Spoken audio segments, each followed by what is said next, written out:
Venatrix in the chat, neon eyes on glow. Big bad wolf, VT feet on flow. Avatar sharp, got the crowd on lock. Every bar silver fang when I chomp that talk. They twist my words, try to spin that thread, but I bite through cap, lead the lies half dead. I don't chase cloud, I just chase that truth. Mic check, muzzle off, I'm the young cage proof. Timeline twitching when I drop my views, cause I don't bow down, I just break fake news. They get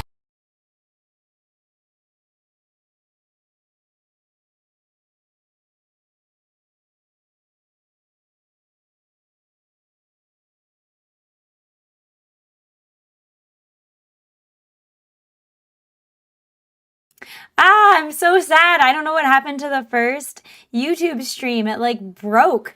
I was trying to multi-stream on Twitch and YouTube, and when I launched it, it started and Twitch stayed up and then YouTube broke. So hopefully this stream is now working. I want to give a big shout out to Sneaky Cats because his super chat now is not showing up because of the stupid stream breaking. But he donated $99, which was super generous at the beginning of stream.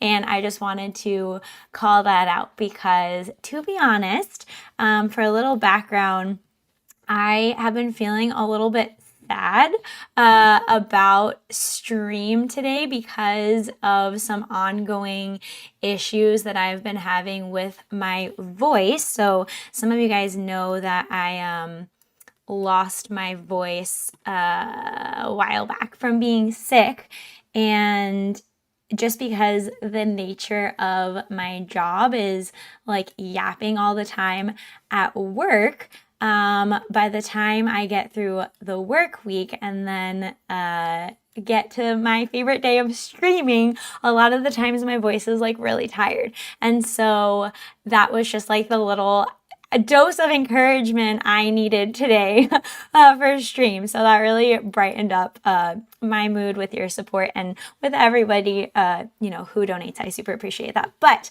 wanted to give that shout out to Sneaky Cats since the first stream broke, unfortunately. Also, something weird is happening where I don't know if the chat is pulling YouTube. Let me know if you're able to see the YouTube chats. I might actually need to turn off and turn back on the Twitch output because I feel like we're streaming simultaneously in two different streams. So hang on. Let me see if I can fix this up.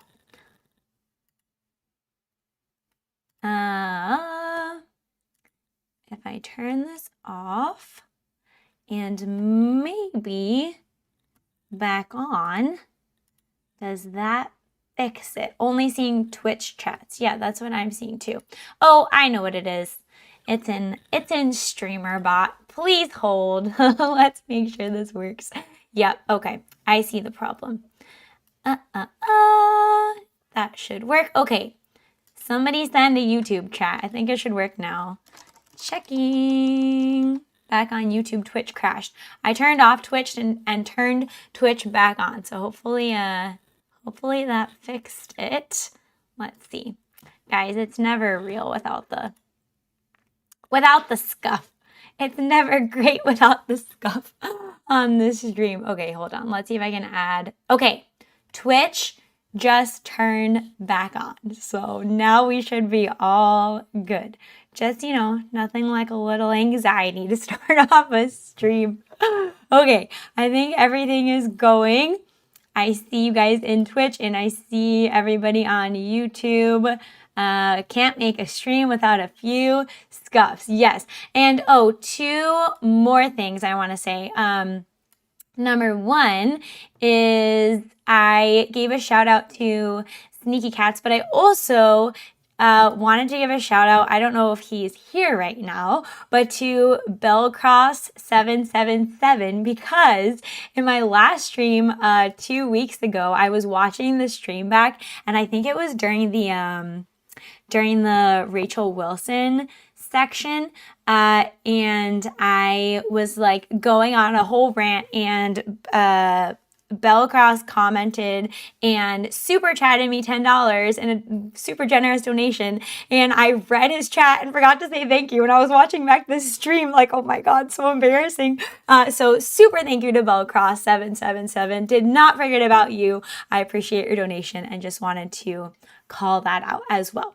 And then I have something very funny to show you guys when we start on the actual content, but I wanted to say just as like a little disclaimer, a bit more about what was going on with my voice. So like I said, since it seems to get really tired by the end of every week, just as like kind of a chronic healing thing going on, I may do a slightly shorter stream today. I was planning on playing Mass Effect at the end of stream, but I'd rather be able to stream some than have to like cancel for overdoing it. So I may be putting that on hold and just doing like my big first section of the stream where we cover all the news and all the content and all the juicy controversial stuff, and then maybe putting playing on hold for at least today.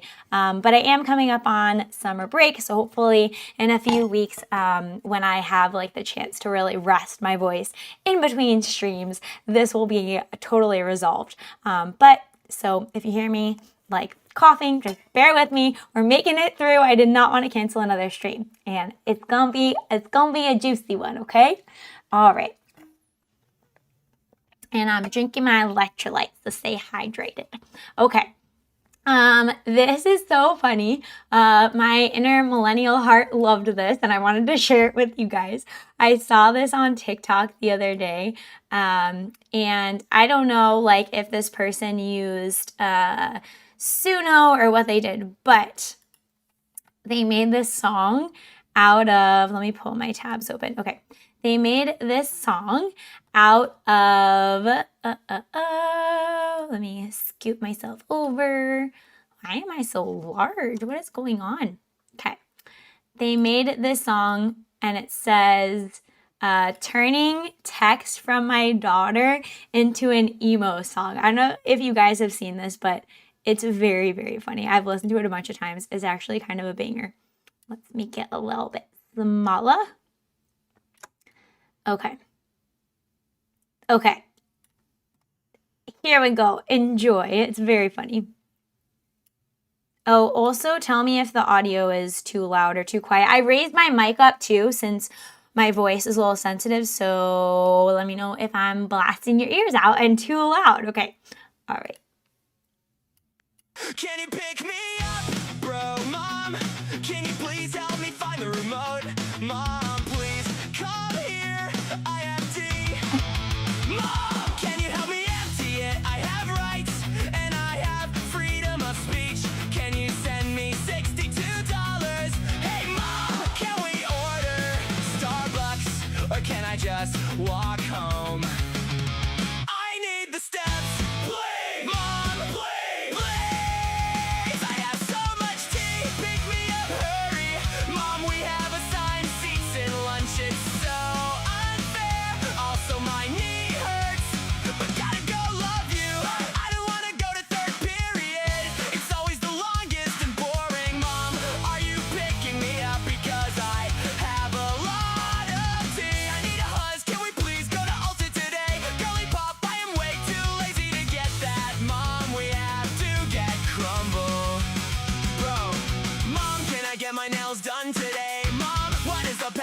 To my computer. Can we go to Walmart after school, please? Also, by any chance, will you be willing to make me a waffle? What about French toast? I'm a bagel, bruh, a bowl of cereal.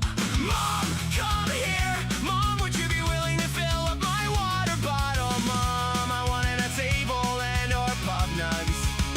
Can I have time? I wanna make a TikTok. So I thought that was super funny. And actually I was like, wow, I feel like I could just like jam out to that and listen to it. It's so catchy. And yeah, the mom screaming. One of the comments was super funny on here too. I'll see if I can drag it over to show you. Oh no, because I'm not logged in. But somebody posted like an emo picture of a singer screaming and it said, Mom! It was super catchy. So yeah. Very, very cool. And it got me thinking too, like, so I had something kind of funny happen after the stream when I reacted to all of the memes, which was super fun and I liked it.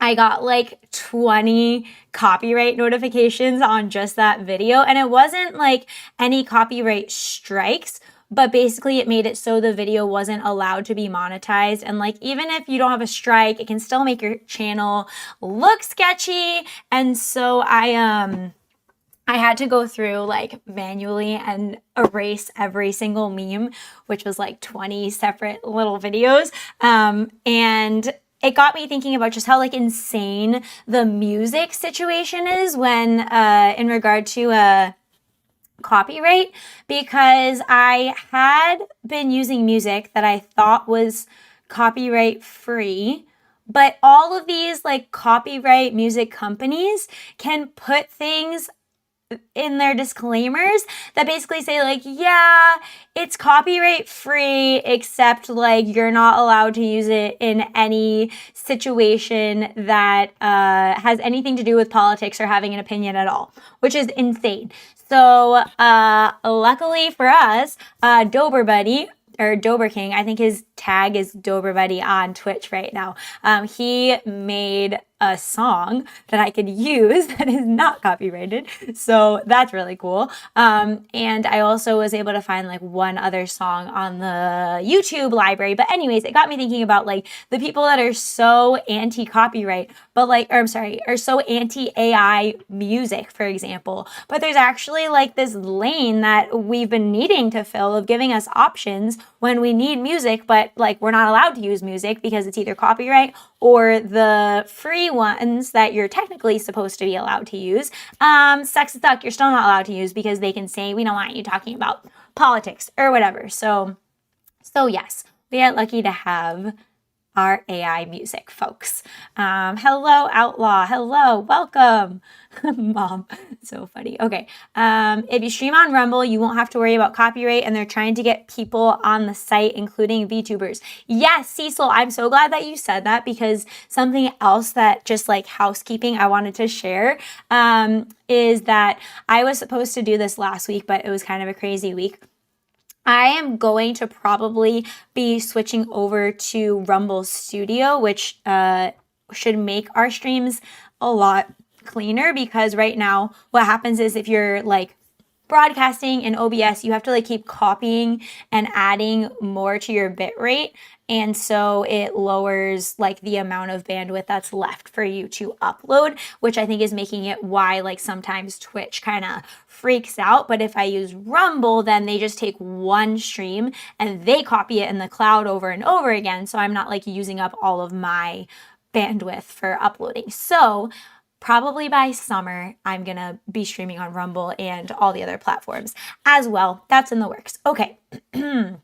With that out of the way, let's switch over to the first thing. There was a lot of stuff that happened this week. I always, and if you hear me just abruptly stop, I'm hydrating, okay? I always feel like midweek, I'm like, oh, it's kind of a slow news week, like not much is going on. And then all of this stuff goes down, and then there's like a totally loaded stream for Saturday. So that's good fun. This video is from Crowder's stream. Let me make sure it's big enough on here. And it is called Who Are the Bolsheviks Really?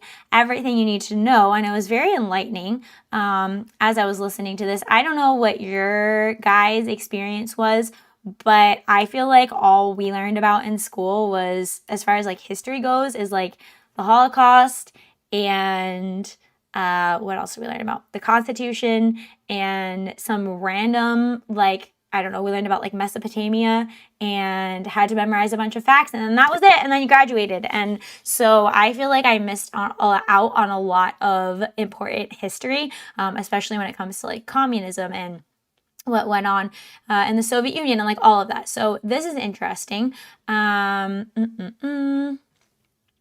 and we're going to listen to it.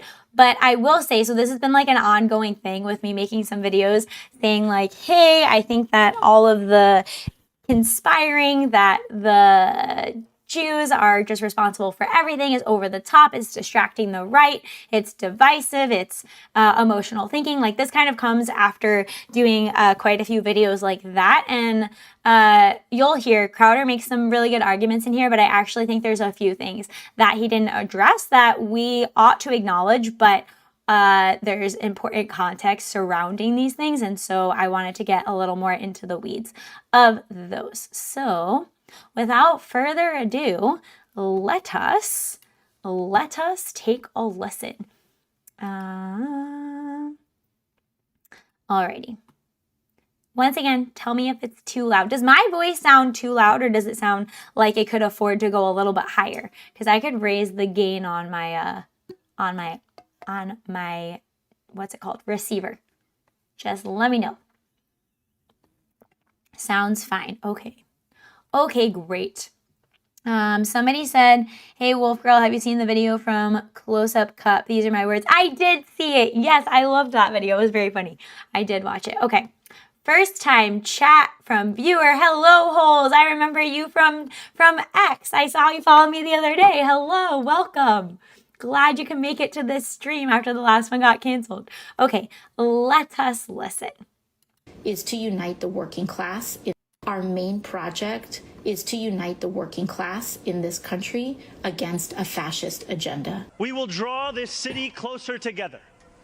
We will replace the frigidity of rugged individualism with the warmth of collectivism. If you are starting off looking at the threat, saying, okay, where do the remnants of Bolshevism still exist? And you've predetermined Jew, you've just ignored atheists, Muslims, secular Jews like Bernie. The Bolshevik Revolution. Let me ask you this. How familiar are you with? Oh, and that's kind of what I'm going to get into, and I'll let it play for a little bit, but basically like wanting to draw our attention to who the attention should actually be on and not be sidetracked in the momentum that the right really has right now and the anger about why these things have happened to the West, but to make sure that we are directing that to the right place so that we're effective rather than missing the opportunity historically. With the Bolsheviks, revolutionary Russia, which of course paved the way. You had Lenin, paved the way for Stalin. I have consistently discussed and maintained that it's very bizarre that this is not discussed at large. That we learn about World War II and Hitler, bad, to be clear, Hitler was bad, but we very rarely learn in school. I never learned in school about Mao. Yeah, I learned me almost neither. nothing about Russian involvement. Yeah, Mao, Stalin, none of it. Why? Well, now some Did you guys learn about that in school? Put in the chat if you learned about Mao or Stalin or any of these people in school, or if you went to private school or public school. I went to public school. I don't think we talked about any of this. people are asking those same questions, only they're providing you with answers that are verifiably wrong. But for the record, this is something we've discussed here for a very long time. Stalin, a lot of people, we asked, they were not familiar with Stalin at all. And of course, that's interesting because Stalin, Hitler, same period of time. Stalin certainly killed more people. But if you spend all of this time learning about Adolf Hitler in school, you would think that you would learn just as much about Stalin. We kind of skimmed over Stalin. So they always compare to Hitler. But not only is barely any attention given to these other horrible dictators who, by the way, cost many more lives. We'll get to that. Communism, socialism, they have to be careful. We hear a lot about Adolf Hitler. And we don't hear a lot about other people who I would argue are not only just as bad, but historically equally, if not more significant. People like Stalin, people like Mao. Pol Pot, I think, is the worst. As a matter of fact, we did a series, The Great Dictator, Dictators Throughout History. And it's like, why is that? Why are we always directed away from learning about these other horrible leaders and ideologies? The purpose of that was to highlight that every single one of them, with the exception of maybe Pinochet, and the left would argue Hitler, far, far left. I think the winner was Mao. It might have been Pol Pot because Pol Pot was a greater percentage. So we've been covering this for a long time. You can go back and look at old videos that cover the A to Z on Karl Marx. I believe we either did Trotsky or Lenin. But today I want to specifically address the Bolshevik Revolution because some people have just recently discovered it. Now, first, let me concede. It is true. in the Bolshevik Revolution, there was a disproportionate percentage of Jews in positions of leadership early on. Okay? I'll get into the context as to why that is the case, but anyone who uses the term Bolshevik, Jew interchangeably is uneducated or lying to you. And here's why that matters. Please. And that's the first place I wanted to stop it. So I'll show you really fast. Gerald on Crowder also posted this the other day. Let me make sure you guys can see this. Saying, so not the Jews, when he was talking about the ethnic religious groups that were prominent in the Bolshevik movement. And so let me just move my tabs. And so people were kind of like ripping him in the comments about this because there's a discrepancy between the percentage of Jews that were in like the top leadership versus the different ranks, if you will. So I'll let Crowder play in a second. But I think overall, like acknowledging the numbers is a bit of a stronger argument, like going through like the details of the numbers. And I think Crowder kind of glossed over and combined some statistics. And I agree with his overall message and his argument here. Okay, but I think it's a bit, I think he's misrepresenting the issue a bit. He doesn't mention, and like I said, I'll play this in a second, but he doesn't mention that the Politburo,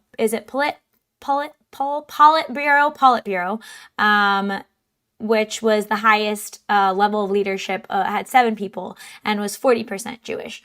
And you can look up these numbers for yourself too. But if you count people with any Jewish ancestry, like Lenin and his grandmother, then it was like 67% or something like that. So that ought to be acknowledged. The middle managers were, I took some notes on this, were 20% Jewish, and the rank and file around 10%. And now something that Crowder will get into later is about like their beliefs, and we'll save that for later. But basically, like the Jew haters want to say it was a Jew movement where the Jews manipulated others into doing their bidding. But we'll see, like, the problem with that idea is even if these numbers started very high, there is a context and an explanation to that, and you'll see how the numbers can like completely shifted only 10 years later while the movement kept going. So let me play some more and then I'll pause and we'll chat more about the details. Okay, switching. Just listen to this, hear me out, go check the references. There are still Bolsheviks today. They still want the same things. And if you misidentify the drivers, the motivators, or the threats, well, then you'll let the wolves in the door, like Islam.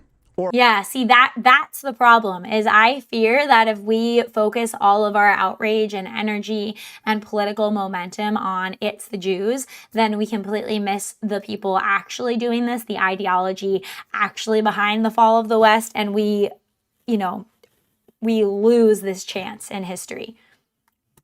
Or link arms with the modern Democrat Party, who, by the way, is an extension of Bolshevism. Still a statue of Lenin.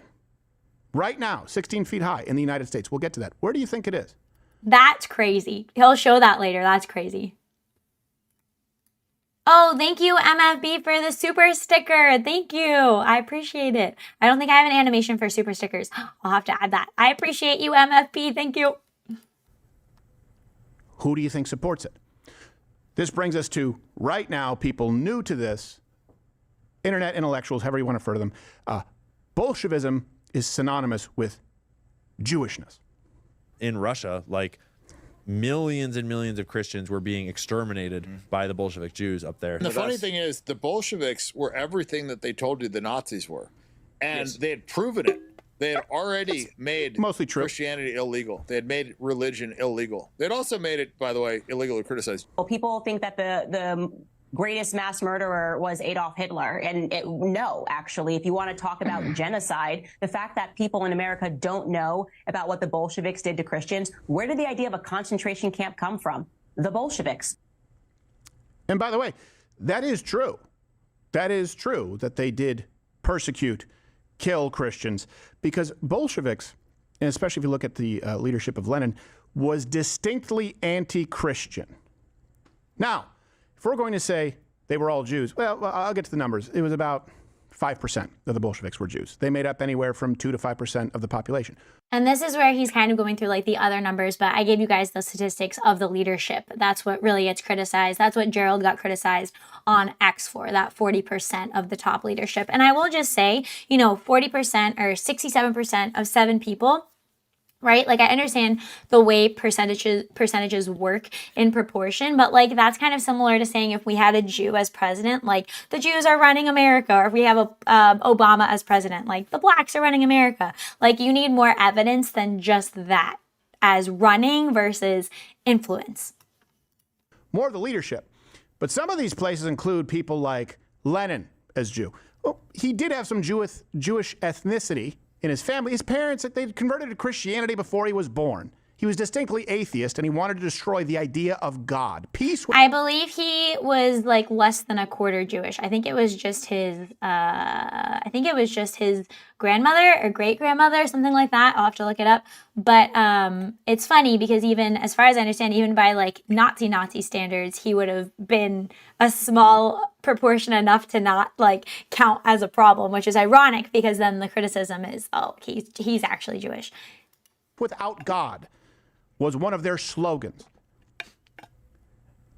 Now, if you think that observant practicing Jews are out there destroying religion because they espouse peace without God, fine, there's no convincing you. But I want to go through a couple of things. How the Bolsheviks came to be, who they were, and what they ultimately did. Because it is important. We've talked about it quite a bit. This is remedial for those of you who have been here a while. Bolsheviks, radical Marxist faction, right? Early 19. It also is crazy that this mirrors what we're seeing when it comes to what's going on right now in the West, especially with immigration, especially with all of the racial tension. And I mean, I always think that you can look at history and see rhymes and see things that explain the current context. And so that's like my biggest motivation for going through this today, is like this really outlines why we're seeing what we're seeing now, with the way the races behave towards each other, with the crazy immigration stances, and with the downfall that we're seeing of our way of life. 1800s in Russia, specifically formed in 1903. There was a split, the Russian Social Democrat Labor Party. You had the Mensheviks and you had the Bolsheviks, which funny, Menshevik means minority, Bolshevik means majority, even though they ended up kind of, oscillating where sometimes one would be the majority, one would be the minority. And the Bolsheviks were led by Vladimir Lenin. This is one of those saying, well, Lenin read a book on Marx, just so you know how badly it's permeated culture, as though people aren't horrified. Also, fun fact, I don't know if everybody knows this, but I find it so wholesome that Crowder played the brain on, like, I think it was, don't quote me on it, but I think it was maybe a few episodes of Arthur. If you watched that growing up, if you didn't know that, that's true. By that American pie. Also, something interesting, the Mensheviks were effectively socialists as well, but they believed because Russia was so poor that they would go through the legal process and they would need a period of capitalism to generate some kind of wealth and then hand it over to the state. They always do. They always need a little capitalism first. They say seize the means of production, seize the means of whatever. It's because it existed because of capitalism. Well, that's where the Bolsheviks said, no, we don't need that anyway because the state won't exist. And through quite a bit of violence early on, then we'll do away with state violence. And of course, it just led to abject poverty, failure. And this will be interesting because of when he runs through, I think it's what Lenin said on the violence. It's a very funny contradiction. By any metric, and of course, mass death, which the Nazis would have been jealous over. So if you look at the Bolsheviks, Lenin, it was basically the difference, narrower party leadership than the Mensheviks. They believed in elite leadership.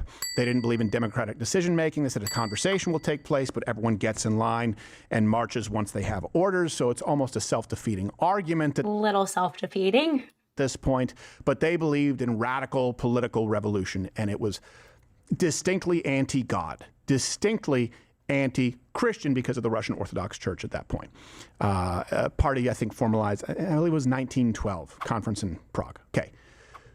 That's how it came to be. Who were the Bolsheviks? Well, it was mostly like people from intelligentsia, as you would know them, like academia now. By the way, you see a lot of Bolsheviks in academia to this day.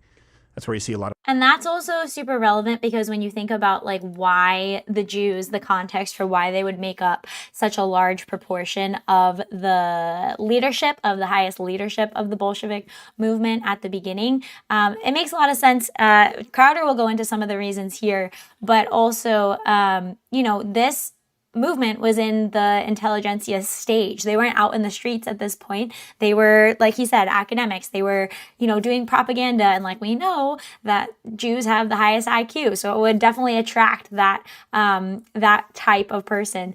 It also is what he's going to get into here in a minute, is that in a situation where there's different minority groups in a country, they're going to be attracted to a movement that is to overthrow who they view as doing better as them, right? As the of the host country. They're going to have a reason to, I think Crowder will say, take up an issue. They have an axe to grind, so to speak. So it's not true to just look at this and say it's a Jewish movement when the entire Bolshevik party was made up of minorities. And I took some notes on this. Armenians, Latvians, Georgians, Ukrainians, and they all felt persecuted by the Tsar and wanted revolution where they could take power over the Russian natives.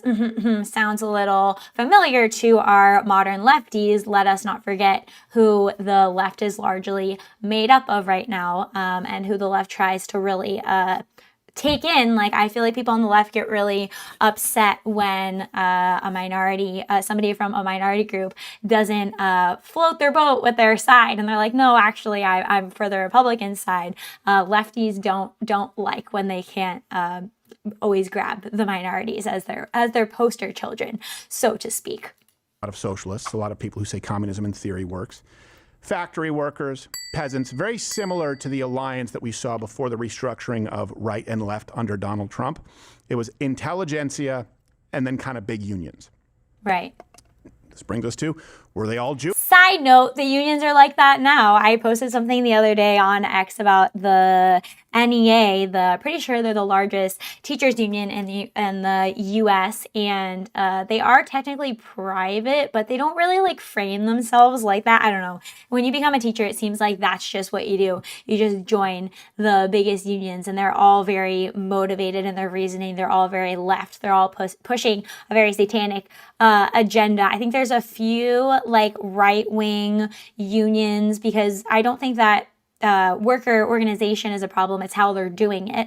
And so there's a few right-wing union organizations that are trying to provide, at least for teachers, like an alternate to the big leftist monopoly that the unions have right now on teachers. Because through being part of the union, I don't know if it's like this for jobs that you guys work, but you also get like benefits as far as like legal protection or liability. You also get like advice lines, and for your dues, you can also get like group insurance rates and stuff like that. So it's not like just joining it is only for the benefit of getting what they bargain for, or what they argue for. There's other like collective benefits that they very much so have a monopoly on to like push their, like I said, leftist satanic agenda. But there are, I think, a few alternatives. But just reminded me of that when he said that. Jewish? Were they mostly Jewish? They started a higher percentage of Jews, around 10% in the early 1900s. And a big reason for that, just to be clear, is because Jews were specifically discriminated against under Tsarist Russia. There you go. So they were naturally going to be more inclined to take part in revolutionary politics. Exactly. That's what I was just saying. On average, about 5%, though, Bolsheviks were Jewish. And on average, Jews made up about 4% of the total Russian population. So that's pretty representative. Yeah. And like I said, I think he's discounting those larger figures that we saw before. I'll reference them again because I think it's important to acknowledge that the Politburo, which was the highest leadership of 7 people, was 40% Jewish. If you count people with any Jewish ancestry, like Lenin, like I said before, then it would be something like 67%. The middle managers were 20%. So yes, like that is a discrepancy that people might look at and say, what's going on there? But for the reasons that I just explained, IQ, interest, he said they're discriminated against, high literacy rates, having an axe to grind with the country that they're in makes a lot of sense. And rank and file in the movement would be about 10%. And this was at the beginning of the movement. So now let's listen and see where it kind of moves from there. Ethnic Russian, about 78%. Also, you can look at other groups too. People will say the Jews. They'll say they were disproportionately represented at the beginning of the Bolshevik Revolution. Sure. Now do Latvians. Now do Georgians.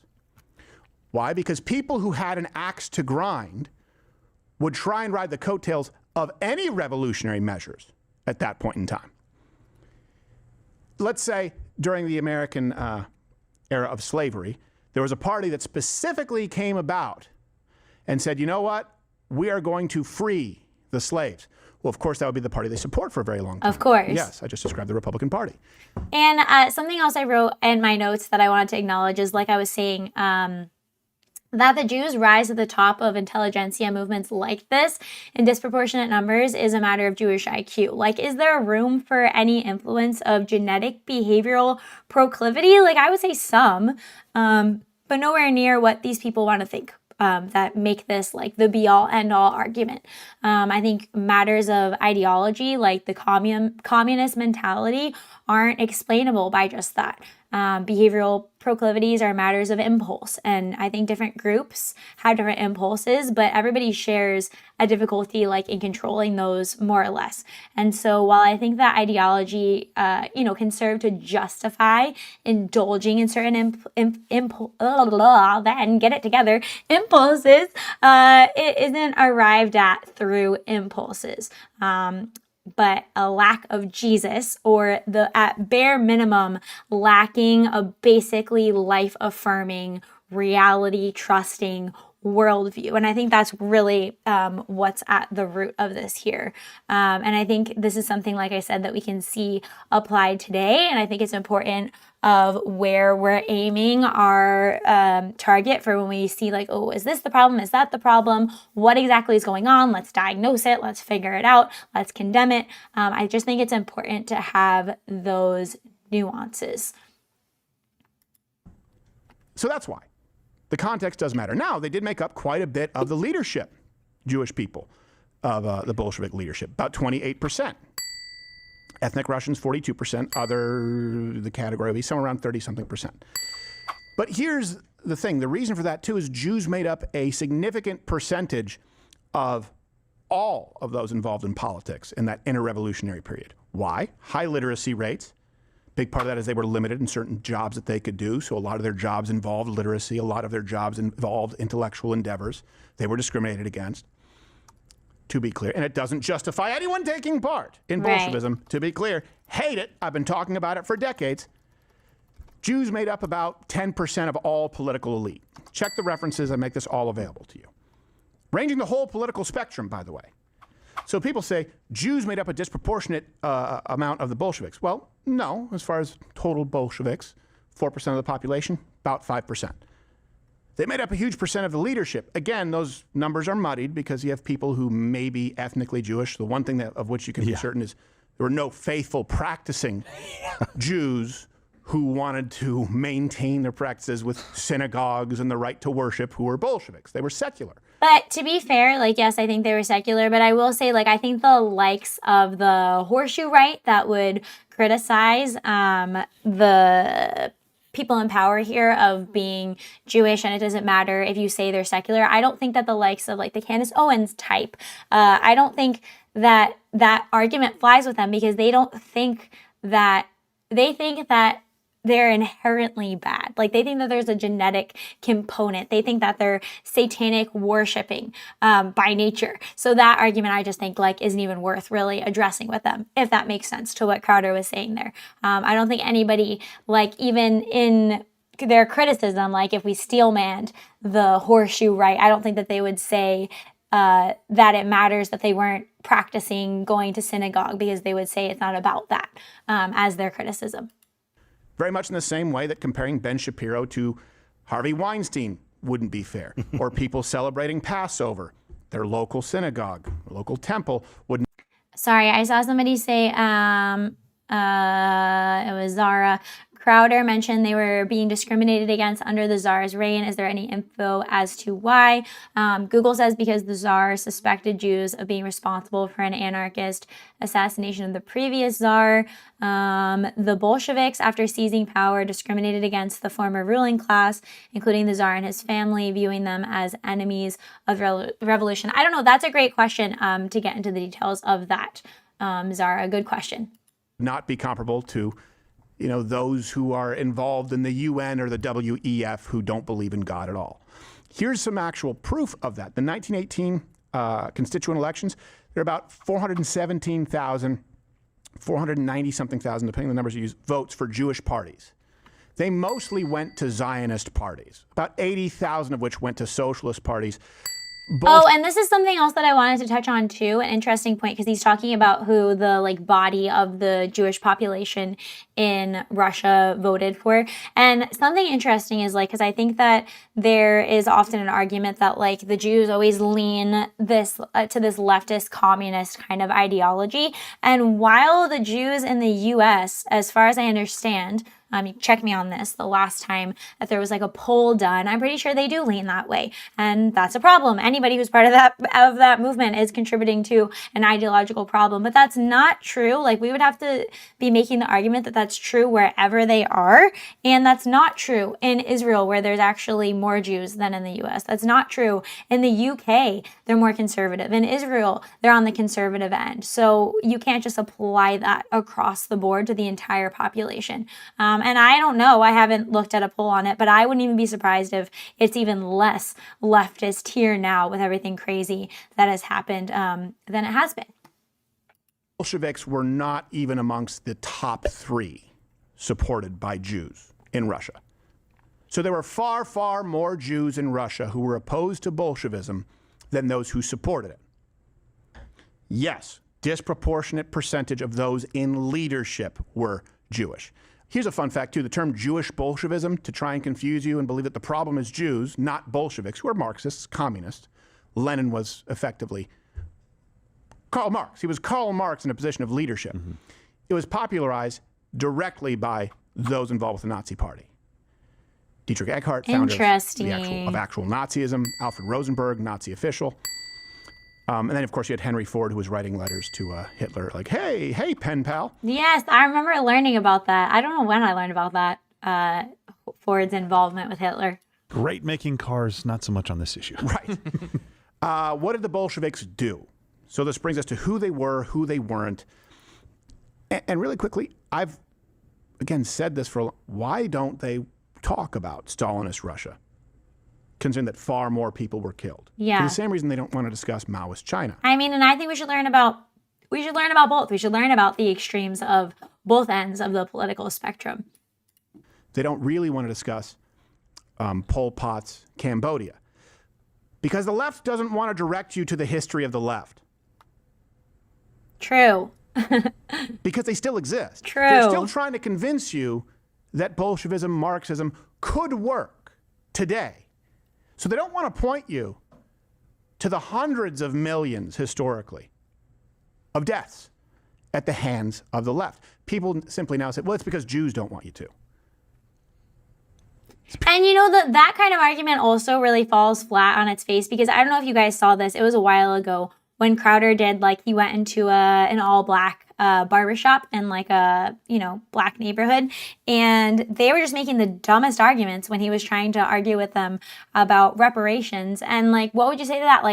The Jews made them think that? This is a matter of people coming into a country or being a minority in a country already, and having, it's almost like in a Jordan Peterson kind of psychoanalytical way, having an axe to grind, having less, not being as successful as the majority population in that country is. And instead of making themselves better, or if you are here illegally, or if you're here subversively going the F back to your own country and trying to make where you came from better. It's a way to get together and subversively take on the side that has historically won. And I think that's exactly what we're seeing now. So that's why I thought this was such an important clip for today, because I think this describes exactly what's going on. In the last stream, I was going to cover the, before I had to cancel it, I was going to cover the subversive bill that they're trying to pass to basically undo all of the progress that we've made with trying to get illegal immigrants out of the country, and calling it like acting like it's a good thing to keep the problem going, to allow people that were here illegally to like somehow make it through anyways. Was going to cover that last stream. So, but there's a lot going on like that with the birthright citizenship and just all of it. Because the left doesn't want to direct you to the founders of their feast. Here's what the Bolsheviks did. 1917, that was the October Revolution. They seized power from the Russian Provisional Government. There was the Red Terror. You guys have heard of this. People who are new here, they just kind of throw that on you. 1918 to 1922, 200,000 people were executed by the Bolsheviks during this consolidation of power. I'll read it to you directly. According to Lenin, he said, "We set ourselves the ultimate aim of abolishing the state, all organized and systemic violence, all use of violence against people in general." This part was kind of funny. I think it was a contradiction. 200,000 notwithstanding, as we start this thing, you need to break a few eggs.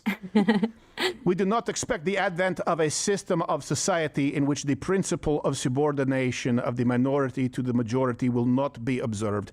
In striving for socialism, however, we are convinced that it will develop into communism, and therefore that the need for violence against people in general, for the subordination of one man to another and of one section of the population to another, will vanish altogether, since people will become accustomed to observing the elementary conditions of social life without violence and without subordination. But for right now, you will subordinate. Yes? Yes, and violence. Yes, and a little bit of violence. Just a little bit. We cannot have God, because if we have God, we have strong families, we have strong churches. These are communities. We cannot have communities because dear nothing, they might fight back. Dear nothing. And if you want to know where Bolshevism still exists today, some Jewish people, sure. To be clear, I've said this in the past, and this is the case for tribalism. Yeah, I totally agree with this point he's about to make. I'm going to disagree with Jews on a lot, certainly theologically. I'm going to disagree with the left on everything. I'm going to disagree with many black voters in this country a lot. Probably more than we agree. I'm going to disagree with the left on everything. I'm going to disagree with women in the Western world today a lot. I'm going to disagree with the left on everything. I'm going to disagree with Muslims quite a bit. I'm going to disagree with the left on everything. And today, Bolshevism exists exclusively, as it always has, on the left, and they are not hiding it. Identify No, they're not hiding it. Drivers of that which ails this country. It's funny, sometimes American journalists talk about how bad a country is because people are lining up for food. That's a good thing. Our not so much. main project is to unite the working class in this country against a fascist agenda. Stay calm. All of the workers are all right. None of the rich will survive, though.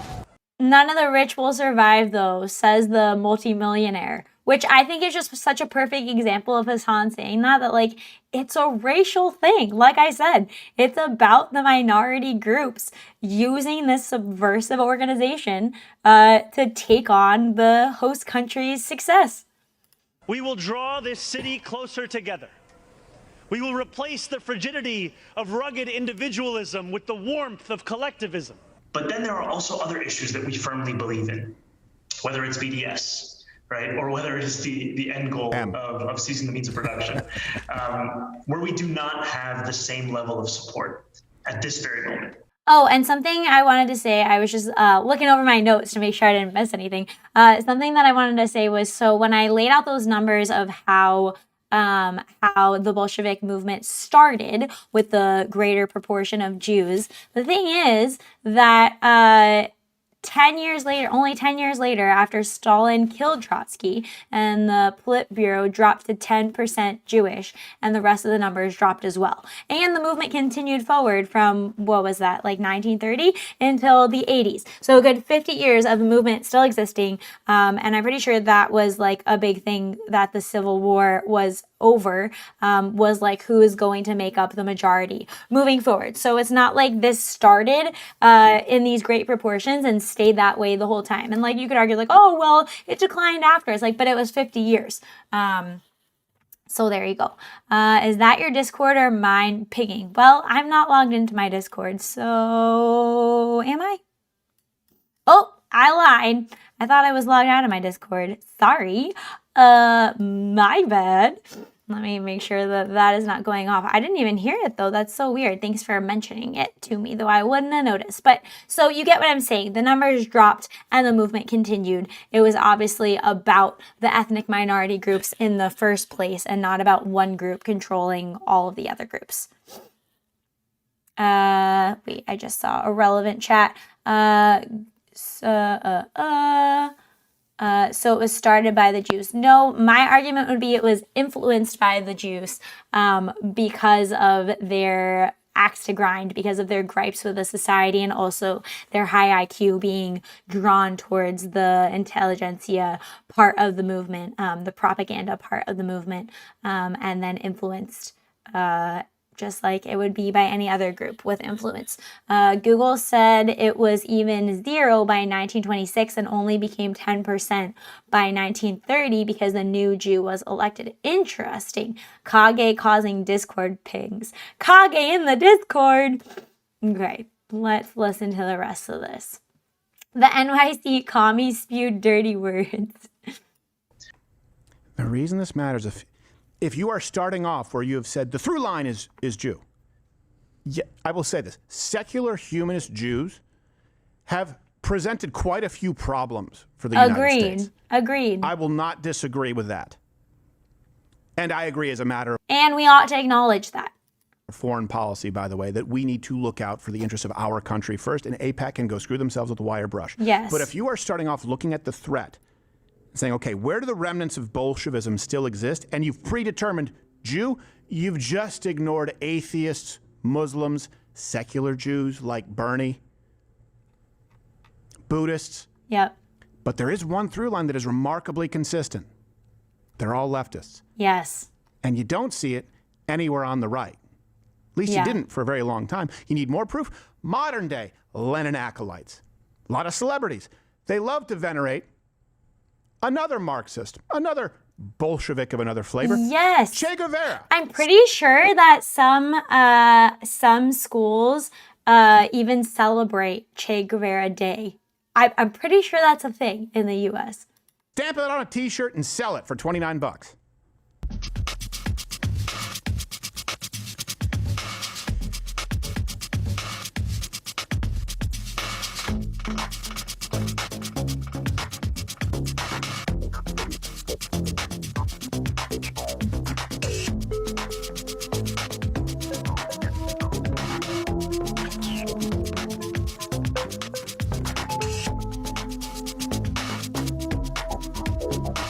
Like, what a fun pop culture symbol.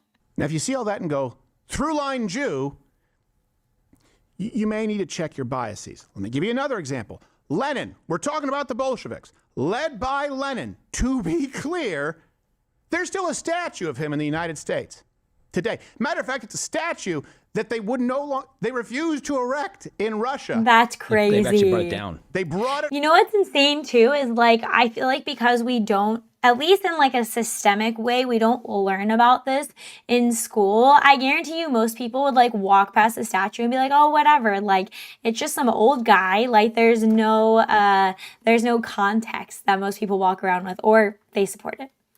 From Russia to the United States for American Bolsheviks to be able to enjoy. Where?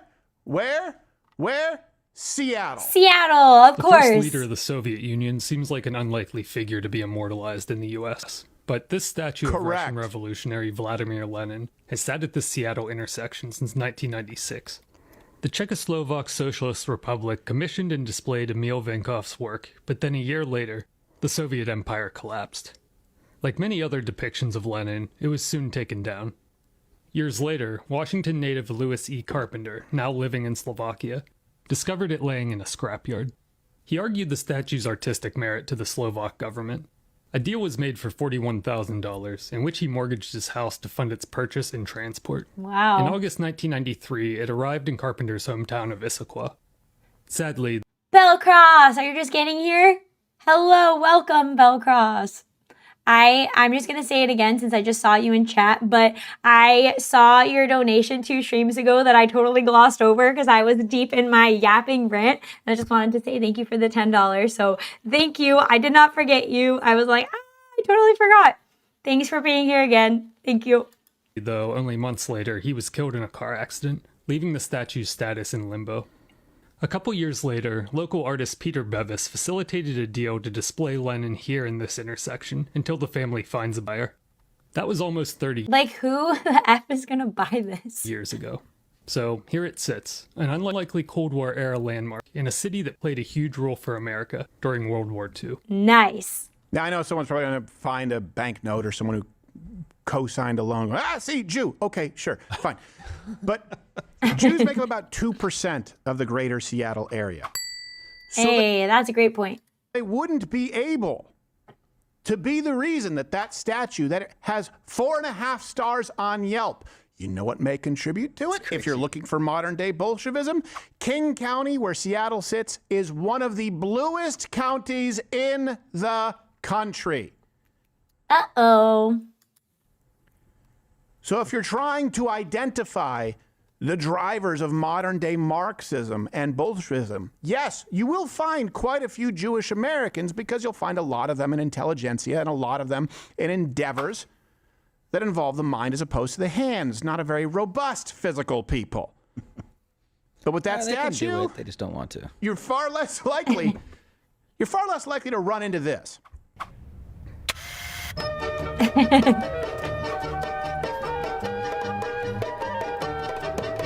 Far less likely to run into that than you are to see this.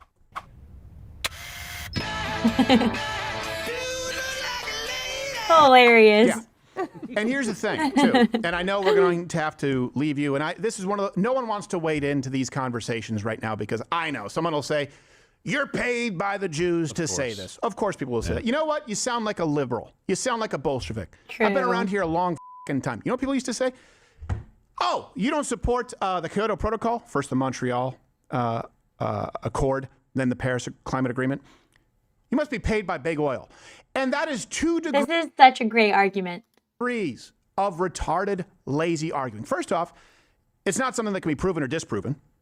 So that's lazy. It's not a good argument. Second, you could be paid by big oil or have received a check from and still be right in saying a 0.3 degrees Celsius increase in temperature over the next century will not have catastrophic results to the point that we believe the WEF should be in charge of what we drive. And that's exactly right. Like, that's the thing that I feel like the reasonable right, not the horseshoe right, is focused on, needs to stay focused on, is that it's about the argument. It's not about exactly who's saying it. Like, obviously there's context that, you know, the argument is dependent upon, but like, does the argument stand on its own?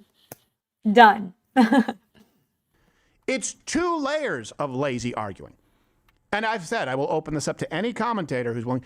We can have a third-party auditor look at the books.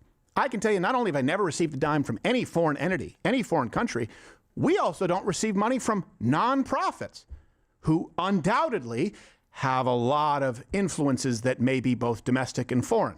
It's the only place. Like I said, I'm going to disagree with Jews on a lot, the left on everything. Blacks on a lot. The left on everything. Yes. Women on a lot. Even feminists. And that's the thing, like I've said before, like, okay, we like theoretically get rid of the problem, right? Like, okay, let's just pretend that group of people doesn't exist. Like, and suddenly, like, the trans issues are gone. Suddenly, the degeneracy is gone. Suddenly, the feminism is gone. Suddenly, the welfare fraud for everyone, for all these groups is gone. Like, no, of course it's not. On a lot. The left on everything. And the threat still exists. There are still people pushing it right now. Because it's not going to be done at the tip of a bayonet. But what were the Bolsheviks seeking to destroy? It wasn't just the Tsars, and it wasn't just the ruling class. They knew that to destroy a society, in order to have a culture, in order to have a society where you could say there was no subordination because everybody was subordinate, you had to destroy, and I don't mean institutions like academia or the entertainment industry, you had to destroy godly institutions like the family, like community. Like, and it's funny because that links directly to feminism too, and the attacks on the family, and why I had read an article a few weeks ago about the feminists being involved with the communist overthrows, and it just ties perfectly into that. Like, people want to say that there's not an ideology, that there's not a worldview that being a feminist or like having those opinions is based on. There's no premises that those worldviews are based on about what you think reality is, and like, it's just not true. That's why people also argue that if you are an atheist, like, you still have a religion, like, you still have an ideology behind that, a religion behind that, because it depends on a certain set of beliefs. From X, the X link to my Discord probably is an old one, Holes, but if you go into the, like, on YouTube, if you go into my links in my profile, then that Discord link should be good, and I'll update the X one soon. So thank you for telling me that that was broken. Moral absolutes that were agreed upon as a society. You have to do away with all of that, deconstruct it, so you can replace it with a new deity. Right. And that deity, that new God, is always the state. And if you think about how these people behaved during COVID, this is a perfect example of like the worship. Like, do you guys remember the weird fucking worship of Fauci and like the song and the dancing and the healthcare workers and like, trust your government, trust your healthcare workers, Fauci is science. Like, what the fuck? Like, that's actually such a perfect example of what Crowder just said about worshiping like the authority. So be aware of it and understand who it is that you're fighting. You let me know if you think that's fair. Okay, so that was the first thing. I actually meant to lead with something else, but I got all squirrel ADHD distracted. But I have something that I think you guys will enjoy. It's new for the stream, but I'm excited for it. Let me catch up on a few chats first, and then I will show you guys. What was it? Might like some non-political stuff. Reebs UK has a YouTube channel where she sings and does her parrot. Oh, I will keep that in mind. Thank you. What did I see? I saw something else. Oh, Kage, it's fine that you were blowing up the Discord. No worries. I couldn't even hear it. And then, Rala, when you said that it'll always be Cage, to me, your name is always Rala with a long held sound at the end because of the extra A. Okay, wait, what else did I miss here? Guys, the chat is getting too populated for my brain to handle. I guess that's a good problem to have, okay? Part of why I started my Twitter account, COVID, that was dark times. Please don't remind me. Basically, I think that trust the medicine stuff and COVID was all fear mongering. Of course it was. And there's actually so much of that too. Like, people will argue, like, I actually love posting to TikTok because people get so like big mad at my TikToks, and it's just the funniest thing. But people will argue like that AI like feeds you bad information, and like it can, like it definitely can hallucinate things, and based on the AI that you're using, I do think some are more ideologically motivated in certain directions, and all that is good and fine and whatever. But like for a long ass time now, like I don't know if you guys have had this experience, but if you ever try to look up like home remedies or like things that are like anti the recommendation, like for whatever Academy of Pediatrics, or, you know, oh, you can actually do this instead, or there's this other method for doing this instead when it comes to like a health issue. You like can't find that. It's buried. And even like looking at Reddit, like the way people like instantly knock you down on like any post that's about like a home remedy and not like the state sponsored solution is like kicked off of the platform. And also I have had the experience during COVID. I forget exactly what article it was about, but I swear I screenshotted an article because I knew it was going to get buried and take it down. And like it did. And like it didn't exist after that. And I was like, I knew it. I knew they were going to do that. So that's some nice reality manipulation for us there. Okay. Let me take a drink of water. And let me switch to my other thing. Oh, yeah, about the face mask is ineffective. I got COVID too and RSV without a mask a couple of years back. Yeah, I don't know. I think I got COVID, but I also think I had to get the VAX for my job at the time, which I probably should not have done. But the feeling that I had after the vaccine was probably the worst that I have ever felt sick in my entire life. Like it was genuinely scary. Hopefully that's TOS. I'm just saying my opinion is it didn't feel very good. You gotta get home remedies books in order to have actual info that can't get deleted. Yes, you are correct about that, Mr. Laughing Salad Fingers. I totally agree with you. I never left home and got COVID as well. You probably got bad side effects. Probably. Okay. This is going to be fun. I'm going to switch. New little thing. Okay, so bear with me. But I know it's hard to keep up on like all the news throughout the week. And I saw somebody say they like watching my stream for catching what went on, and that is super flattering. And so I wanted to do like a fun little segment. Where is my stupid thing? A fun little segment of some Wolfu news. And so just for anybody who hasn't followed the news and wants to know what of consequence happened this week, wait for it.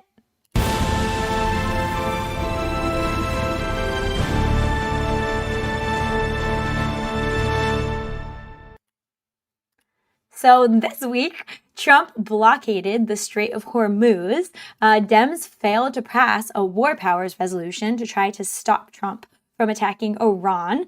Eric Swallowswell, the man known for sleeping with Chinese spies, also farting on live television in a spectacular fashion, and now cheating on his wife with prostitutes, has been Me Too'd into oblivion and has resigned from Congress alongside suspending his gubernatorial campaign. Tony Gonzalez also resigned related to accusations of sexual misconduct. Viktor Orban was ousted by Peter Magyar, a more centrist figure that the left seems to think will lead Hungary to being Islamified like the rest of Europe. According to Grok, he ran on EU re-engagement, which could be seen as a red flag, but otherwise seems legitimately anti-illegal immigration. If he stands firm on defending Hungary from illegal immigration, like Viktor Orban did, then he'll make all the leftoids celebrating his victory look retarded, which is always fun, but we'll have to see. Meanwhile, farmers in Ireland are protesting for reduced fuel taxes and repealing carbon taxes while showing the libs the correct issues to protest over and how to block roads while letting vital services and regular people pass through. Nico got punched in the face. Hilarious, but obviously political violence is bad. Don't do that. Saikuno made Hose mad by cheating on his girlfriend with them, but refused to leave his girlfriend for them and somehow came out the other side as a good guy because of it. His girlfriend forgave him and shamed the Hose for making their business a matter of public spectacle. Related note, Pokimane and Valkyrie couldn't help themselves from getting involved and took common Pokimane and Valkyrie L's. President Trump and woke Pope Leo and chief imam of the Catholic Church went to rhetorical war in the media. Trump posted an insensitive AI pic of himself in a divine light and was forced to delete it by the backlash. This has been your weekly Wolf Bites based Purple Wolf Girl signing off.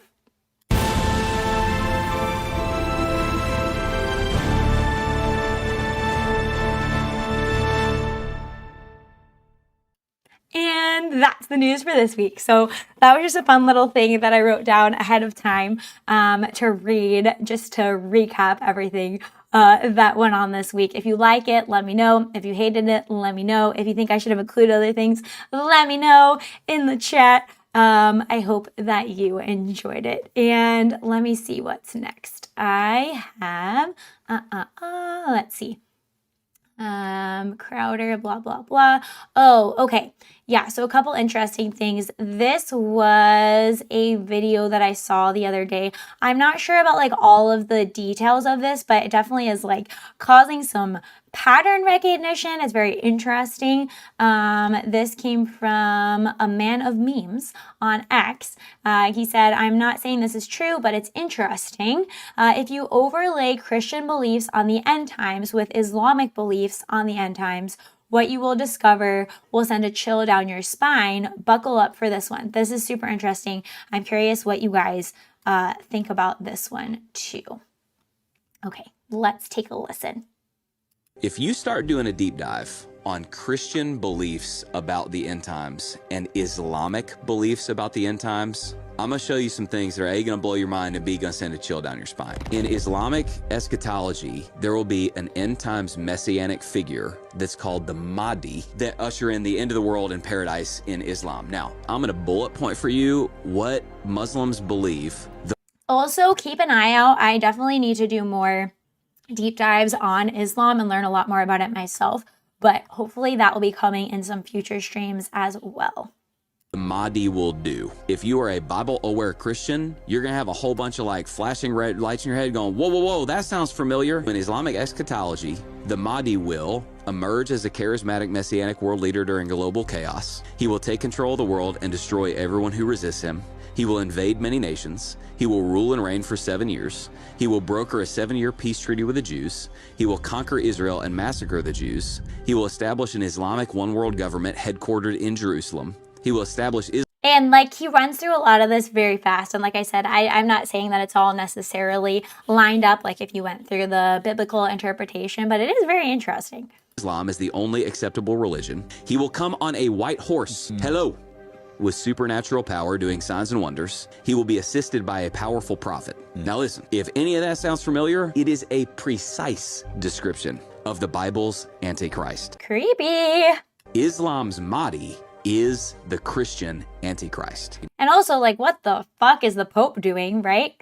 Now, let me go one last layer deeper. If you view Ezekiel 38 as an eschatological prophecy, then what you're waiting for is that at the end, a bunch of nations in the world will gather against Israel.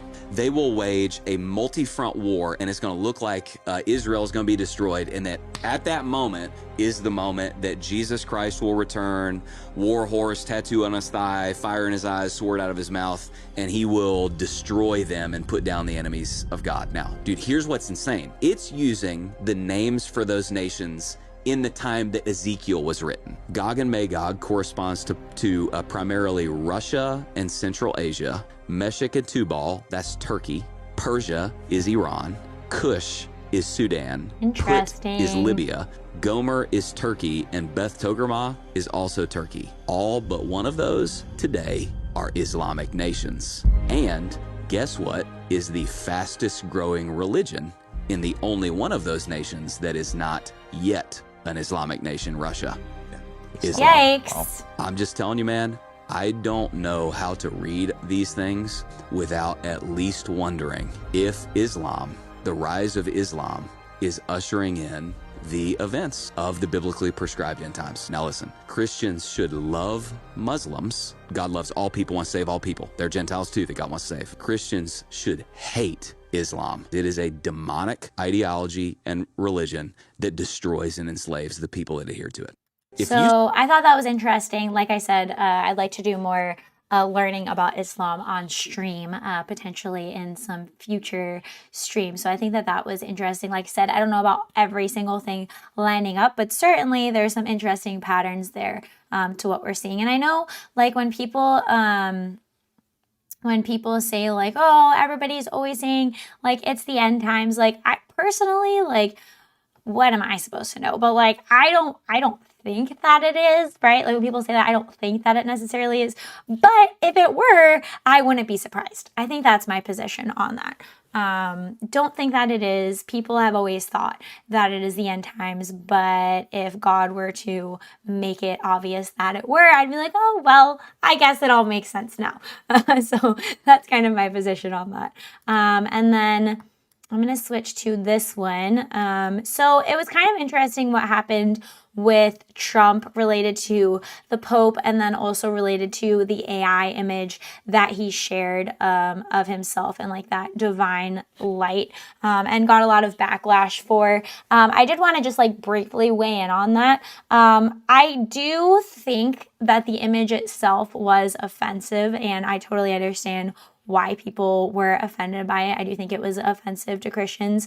I'm not necessarily convinced that Trump thought that he was portraying himself as literally Jesus or God. But at the same time, I thought once he was informed about just how bad that looked and how offensive it was, I think his answer about, like, thinking it was a doctor and, like, Red Cross just read as, like, kind of a load of bullshit and not a very good like, excuse for that. I think it's good he deleted it. Like I said, I'm not convinced that he thought that it was him as Jesus, but I do think it was portraying him in an offensive light to Christians. So that's kind of my take on that.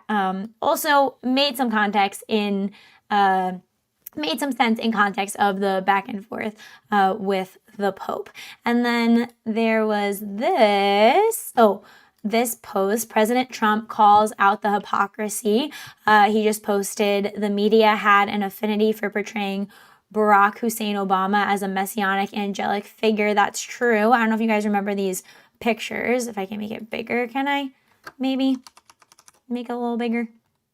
Yeah, of Barack Obama on the New Republic on Newsweek. I remember this as well. And then here we go. Where was the one I was looking for? Oh, yes. Okay. President Trump dropped this post last night. This was from the other day. Not good. The new American Pope Leo XIV. Is that 6? What number is that? I forget if that's 6 or 7. What's XIV?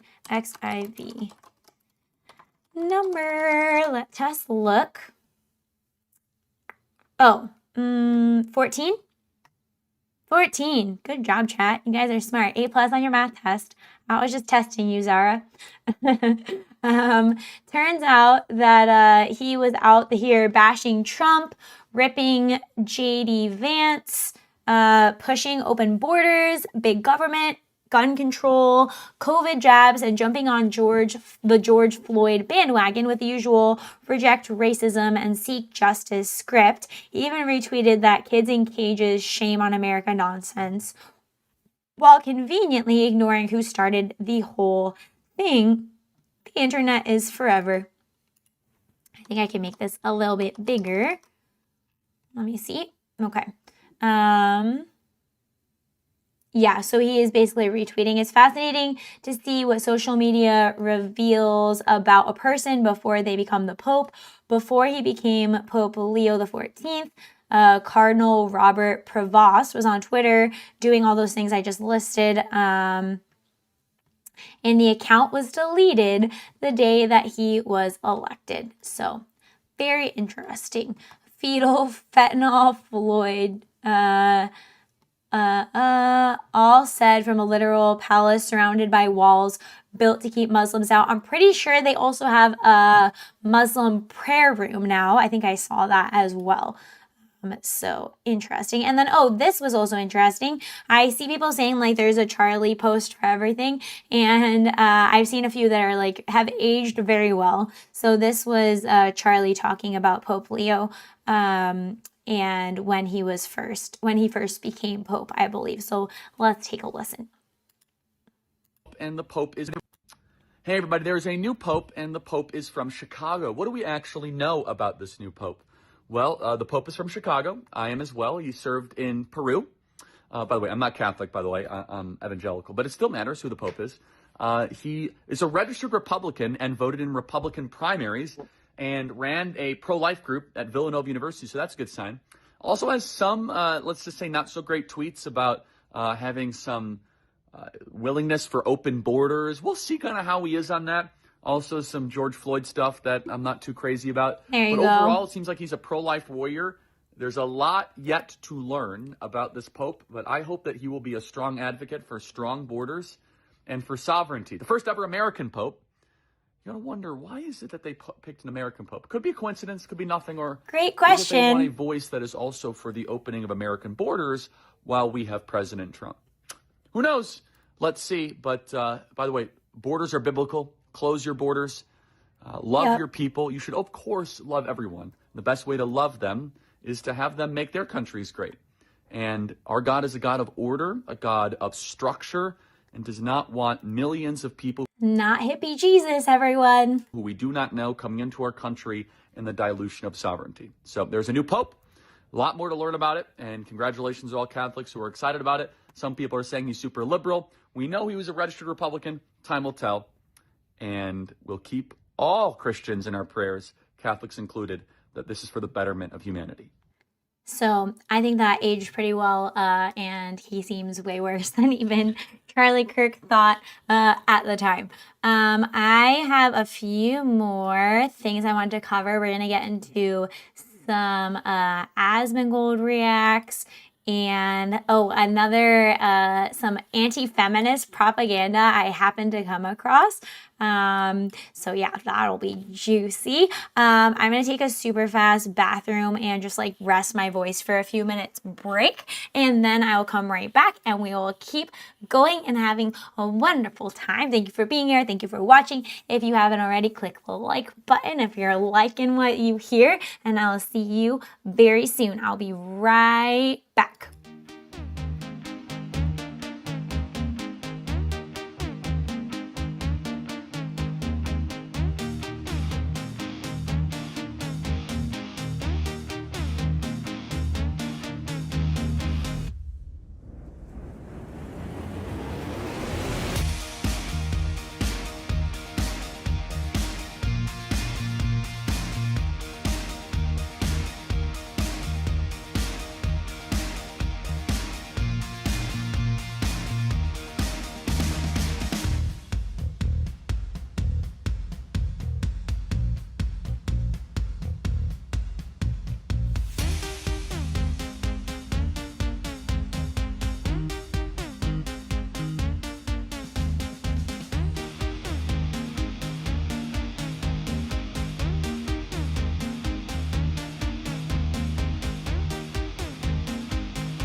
Hello, I'm back. I am convinced. Sorry, I didn't bring you guys any. I'm convinced that dried mango is an elite snack. So argue about it in the chat if you agree with me or not. It's an elite wolfy snack. Has the perfect amount of chewiness. Like a dog treat. Okay. We're going to watch this Asman video. It's not a conspiracy anymore about the aliens. Oh my. Okay, let me move this a little bit. There we go. Okay. Let's have a listen. Another individual connected to top secret nuclear research has vanished without a trace. This is Oh, good. Oh, by the way, I always like think to ask you guys this because I feel like there's some things that pop up on the internet and then they disappear and like it's like only if you've seen it. But years ago, I watched something about this guy. I can't remember his name. I forget exactly where he was. Maybe in some like Midwestern state. Like he worked at a, like a top secret like Area 51 type facility, and he did like a public talk on how he lost his fingers and he saw these aliens, and I forget the exact specifics of it, but then he had like this super suspicious like heart attack and his wife or something happened to him, some death, and his wife or his ex-wife was like, no, this is bogus, something weird happened, and I can't remember what his name was, but I remember watching it and thinking he was like really authentic and that he sounded super sincere. I don't know, tell me if you guys remember that too. Okay, let's hear what this is about though. is now the 10th person. I'm gonna be honest, guys. Whenever there was like 3 of them, I was like, who knows? 10? I'm running out of fingers. There's a story that caught our attention. We're talking about a number of U.S. scientists, some connected to very sensitive research, who have died or disappeared. Carl Oh, that's not fishy at all. Grillmar was an astrophysicist at Caltech. He worked on a NASA-supported... How common is it, like, for disappearances? Like, what are even the rates on disappearances? I want to look. Well, I'm not going to look that up right now. I'll look it up a little later.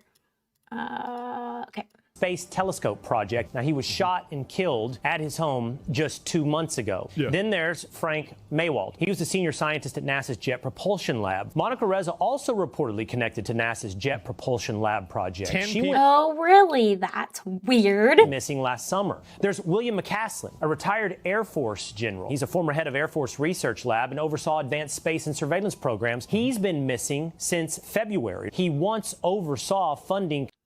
Phil Schneider. Yes, that's the name.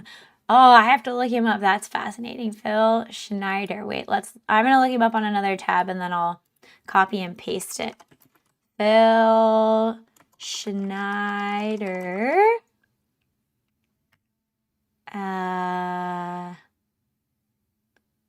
The Underground? What is this?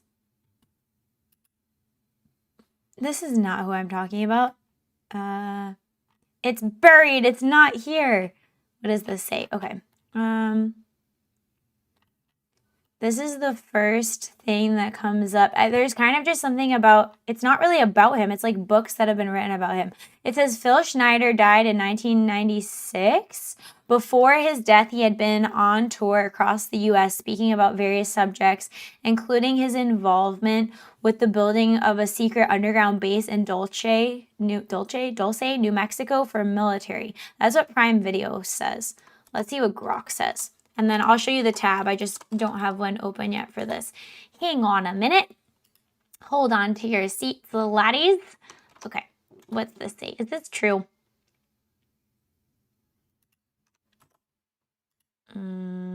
Let me do this. Hold on, I'm afraid it's not gonna let me do this. Hang on, please hold. Adjusting my tabs. Don't please work. Yes, no, maybe so. Oh, perfect. Okay, looks like it's gonna work. It said, I just told it what I heard on Google, so I don't know about that. But it said, where is my stupid thing? Okay. Yes, that's a fair summary of the public narrative around Phil. He presented himself as a geological engineer, structural specialist, and former government contractor who worked on deep underground military bases. He claimed involvement in building several secret facilities, one beneath Archuleta Mesa near Dulce, New Mexico in the 70s. His lectures, yes, talked about the construction where there was drilling, breached an existing underground alien base. Was it true, though? Oh, his death remains one of the most debated aspects of his story. His body was found in his apartment in Oregon after he had been dead for several days, estimates 5 to 7 days. They said it was a stroke or natural causes, but the autopsy later determined the cause as strangulation by a rubber catheter or tubing wrapped around his neck multiple times. Doesn't seem like how you have well, I guess it could cause a stroke, but that definitely sounds like murder. I don't know who would do that to kill themselves. That's weird. And his ex-wife was skeptical. He was weak, had limited mobility, blood on the floor, but not on the wheelchair. So yeah, I don't know. There was weird stuff around him. That was super strange. Also, I just realized my notifications are not working. What is going on? I'm going to do a test one really fast. We're doing it in intermission. Side note, field trip. Please work. Last stream, my notifications were like so small that you needed a magnifying glass for them to work. And now they're not working at all. Because I got super chats before and they didn't notify me. And I just noticed that. So what the heck is going on? Let's try this. I think something is weird. Okay. Sorry. Back to the regular programming. Let me just copy and paste this here. Okie dokies.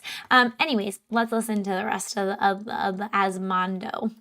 Connected to a project that also included Monica Reza, Melissa Cassis, been missing since last summer. She worked at Los Alamos National Lab, also had security clearances. So too did Anthony Chavez, also connected to Los Alamos, an engineer. And like conveniently, all these people have these connections, these secret places. And also, this is what I was going to look up, but I didn't. Like, what is the general population statistic on missing and disappeared people?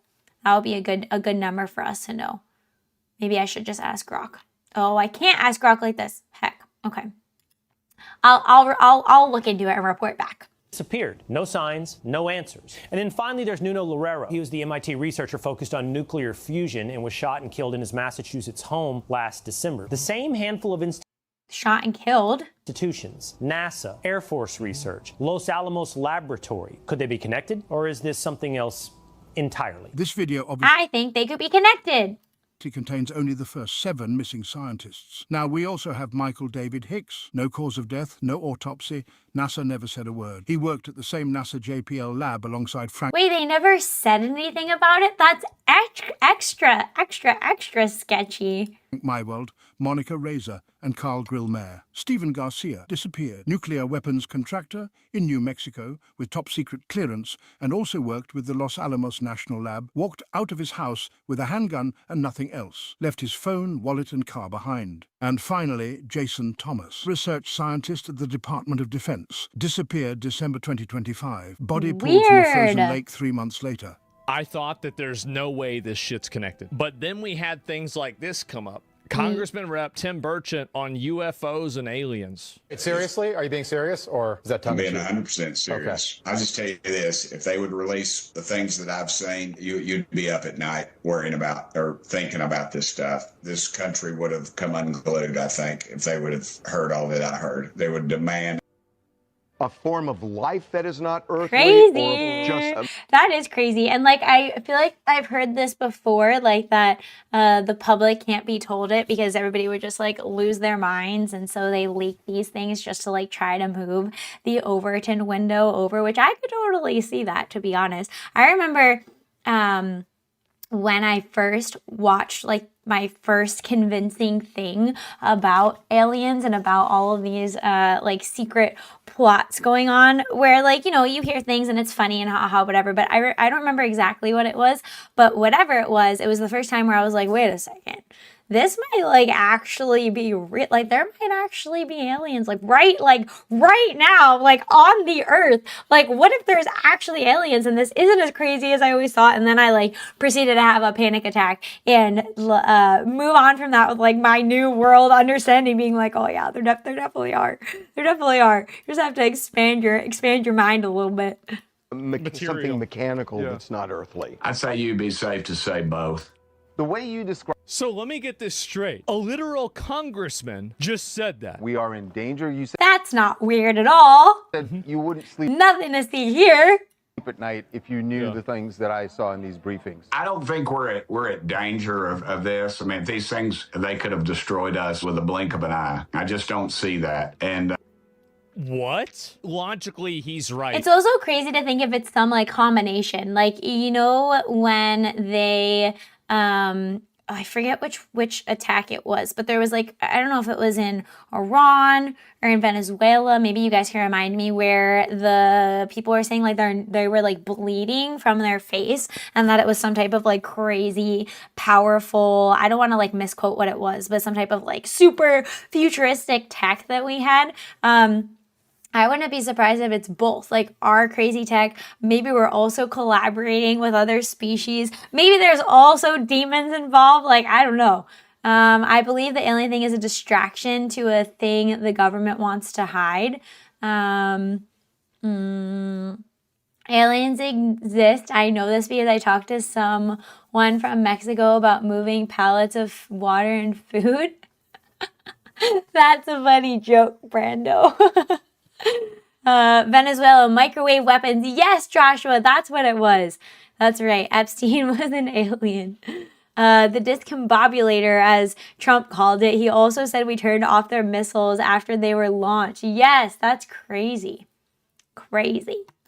If there is alien life out there, it is probably so advanced and so technologically superior that they literally look at us like ants in an ant farm. I just don't see that. But I do think they have the technology and the capabilities of something that we can't understand or we can't grasp. A member of our good government. And there's also like weird things about like crash sites and the bodies that were taken out and how they look, and like there's lots of things down that rabbit hole, and I do believe there's truth in it.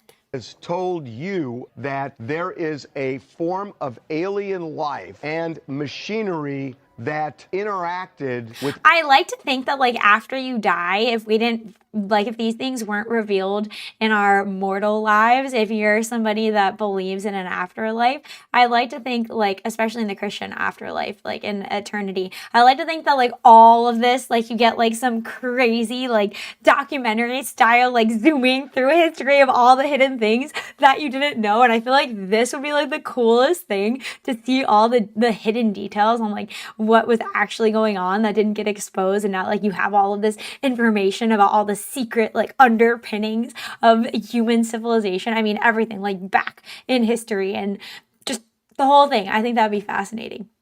People? Yeah, they have. Yeah. What? What do you mean? It's pretty wild. I know.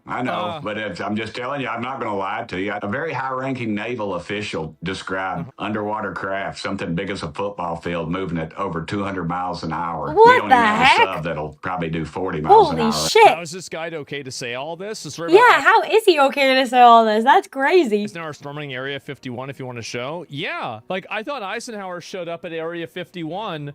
They called us in, went into the Oval Office. President Eisenhower was there and Nixon, and they said, we called the people in from Area 51 and this. Holy they shit. told us that the government had no jurisdiction over what they were doing. So he said, I want you to give them a personal message. They have this week to get into Washington and to report to me. And if they don't, I'm going to get the 1st Army from Colorado and take the base over. I don't care. Holy shit. what kind of classified material you got. We're going to rip this thing apart. Eisenhower was going to invade. Yes. Oh, I would have loved to see that.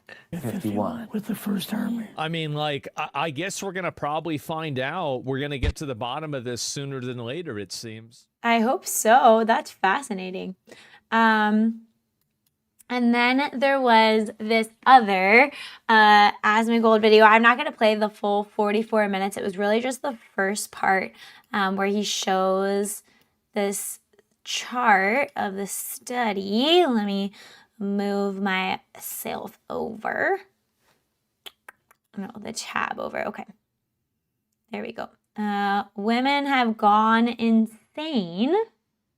No surprise. A fitting title for the times. Angry young women. I guess they must have just got done watching my stream. Also, I've had women before tell me like that they view it as a badge of honor with being like, oh, I'm an angry feminist. Like, I'm sorry, you're like the most privileged class of person there is right now. What the fuck are you talking about? The new feminism reshaping Britain. So it was a Wednesday night. Oh, here we go. There's a lot more of this. Dating men with different political views. They all immediately said, no, I don't think I'd even be friends with one. They don't even see you as human. And this is it. Made her a pick-me. Oh, yeah. And I think that women have been totally one-shot by social media. And I think the reason why... Their lies are exposed. It is sad, though, because I do feel like there's still a lot of guys that fall for it. I think... not as much as there used to be, but I feel like women really have the cultural monopoly still. It's breaking a little, but... is that social media hacks women's brains, I think in a unique way, in a different way that it hacks men's brains, right? Like with men, it's sex, but like with women, I think it's consensus. Because once you establish a consensus on something, a lot of women just automatically go and they agree with it. They're like, yeah, so true, so true. But that's not how something like that works. So, yeah, calling strike, I guess so. And so anyway, we'll look at this here. And I'll look at the Justin Bieber thing, but that's a good example. Strikingly, young women are a lot more negative about the opposite gender than young men. Look at this here. Under 30 women are 3x as likely to hold a negative view of young men than the other way around. What does it say? Under 30. Yeah, of course. So men don't really like, I mean, and this is, by the way, guys... they're so hostile. They are man-haters. All of the talk of like, oh, there's so many incels. I hate incels. Oh my God. They're everywhere now. Oh, God. Where have all the good men gone? Well, where have all the good women gone?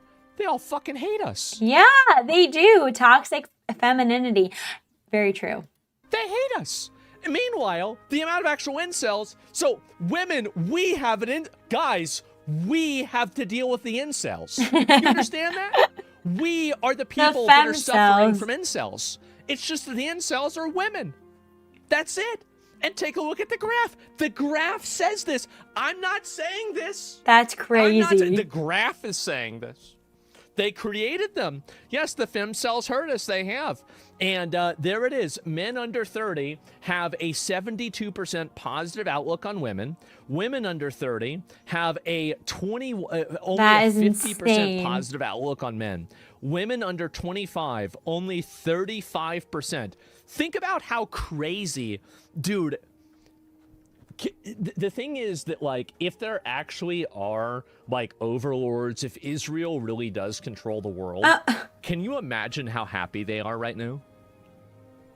Can you imagine they're like, oh, bro, we have all the Goyim fighting. They hate. I wonder what this one down here is that his picture is covering.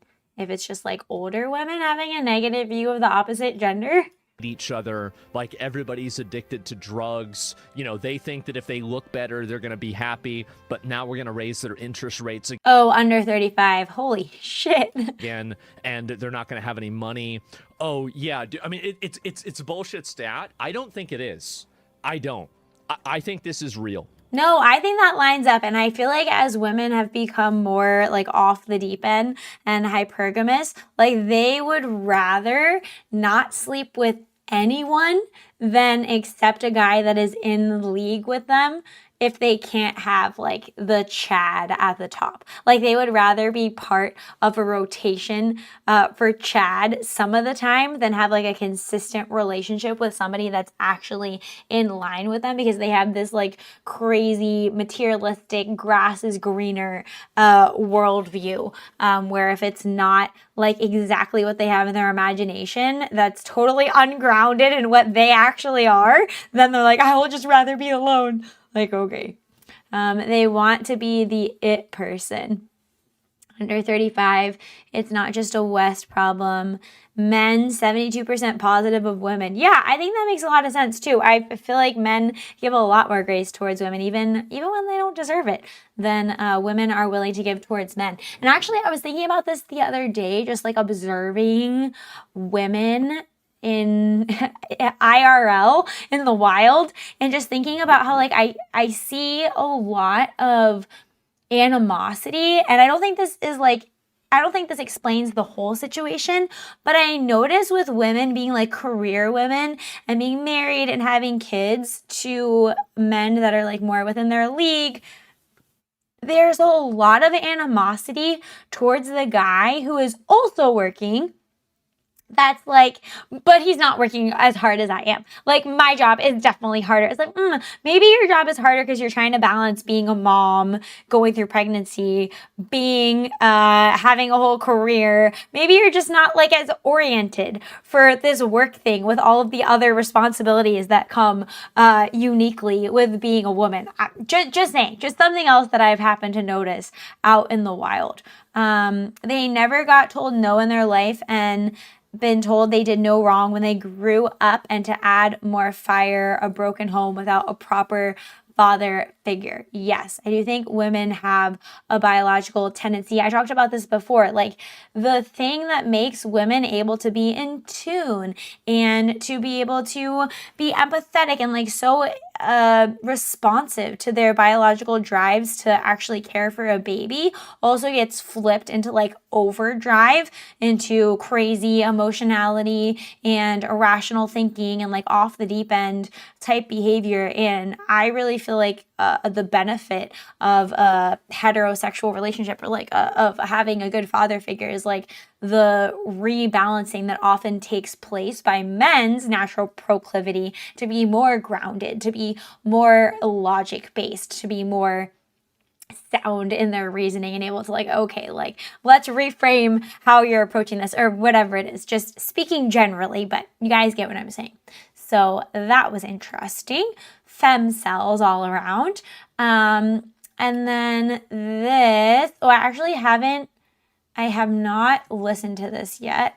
I'm going to show you something else first, and then probably do the Matt Walsh, the anime hating boomer Matt Walsh, but I do still like him on some things. Yes. Okay. I saw this last night, and it really ruffled my wolf fur, guys, because I don't remember seeing this exact cut.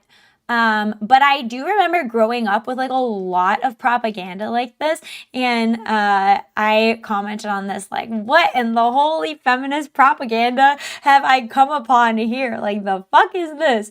And so I believe that this clip is from the show Desperate Housewives, which I've never actually watched, but it looks to be that the whole YouTube page is like very like pro feminist. But when you watch this, there's actually a really interesting commentary on how women have been brought up to like view themselves and view motherhood. And like, even if you're the woman sitting here defending motherhood, like this kind of like evil, twisted, upside down, satanic thinking definitely is planting these seeds of fear in your head as a woman, which like women are susceptible to that, are emotionally open to that. So yeah, let's give this a listen. It's gonna make you mad. It made me mad. But let's have it. Let's give it a go. Hon, could you get me a glass of water, please? You got it. Thanks.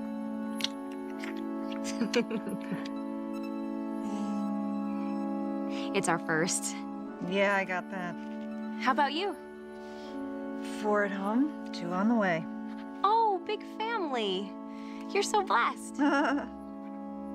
I just can't imagine anything better than being a mommy. This woman is like a super evil Karen. Really? I mean, I know it's a lot of work, but luckily, my husband plans to be really hands-on. Yeah, that's not gonna happen. Pardon? Oh, he'll be there at first, maybe even change a diaper or two until the novelty wears off, but those 4 a.m. feedings he said he'd help out with, forget it. And like, I've also seen this in the media too, like where people are talking about like how the husband needs to like help with all of this stuff. And what's really disgusting is I feel like there's a total disregard for like in a typical traditional setup where the wife has the babies and isn't working and has family around her, because that's also like a big deal.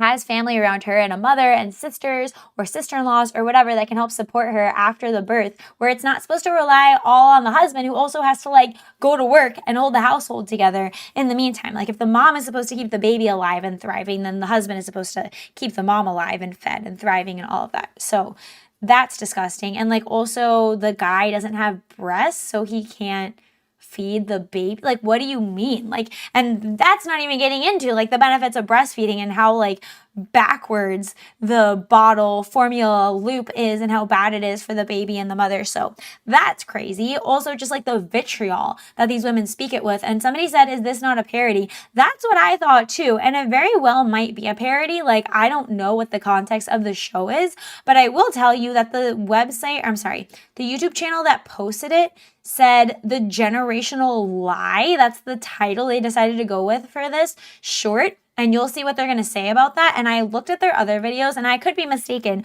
But as far as what I'm understanding is like they're very pro-feminist. So whether this clip was originally a parody of this kind of insane feminist thinking or not, the way that it's being framed, being put out here now in the clip, is as if like this is true, this lie is true. And the comments were mixed. Like there were people who agree with us and were like, this is crazy, that woman is such a bitch. But you get what I'm saying. Wait, what? Bottles are bad. What did they do to them? Sorry, you're behind my ears. Well, the idea is that most women, like regarding breastfeeding, that most women, unless there's like something particularly wrong in like rare circumstance of like a health issue or anything like that, most women can produce breast milk. I was just reading about this actually last night on an interesting article. And so when women breastfeed right away, it creates this positive loop where they get their milk in and they feed the baby, and it has a whole like host of positive benefits for the baby and also for the mother and like postpartum depression and all of that. It helps with everything. But the idea is that when you interrupt that feedback loop with a bottle, unless like you absolutely have to, like in a crazy circumstance, then it messes up like the mother's milk supply, because the direct baby to the nipple is what regulates how much milk and when the milk comes in and what the composition of the milk is and the baby's immune system and all of that. Whereas like when you interrupt it with a bottle, then you get women who are like, my milk isn't coming in, I need to feed the baby, I need to get formula, and they get in like this vicious cycle where then they're doing that, and then they're bottle feeding in the middle of the night, and then they're having to get up a bunch of times instead of being able to breastfeed like in between the baby's waking and all of that. And so the idea is like you're kind of messing with a natural system, with which, unless you absolutely need to in like a rare circumstance, is like the worst thing you can do for the recovery and like the growth of the baby and all of that. There's also something else, which is that the babies can tend to another mouth. What would I even say? Mouth part. The babies tend to prefer the bottles because a lot of bottles are like fast feeding. So more milk comes out. So the baby's like, oh, I like this better. I can get more food at once. And so then they tend to prefer the bottle over the breastfeeding. And that creates a whole thing. And then you have babies that are like addicted to binkies or pacifiers or whatever. So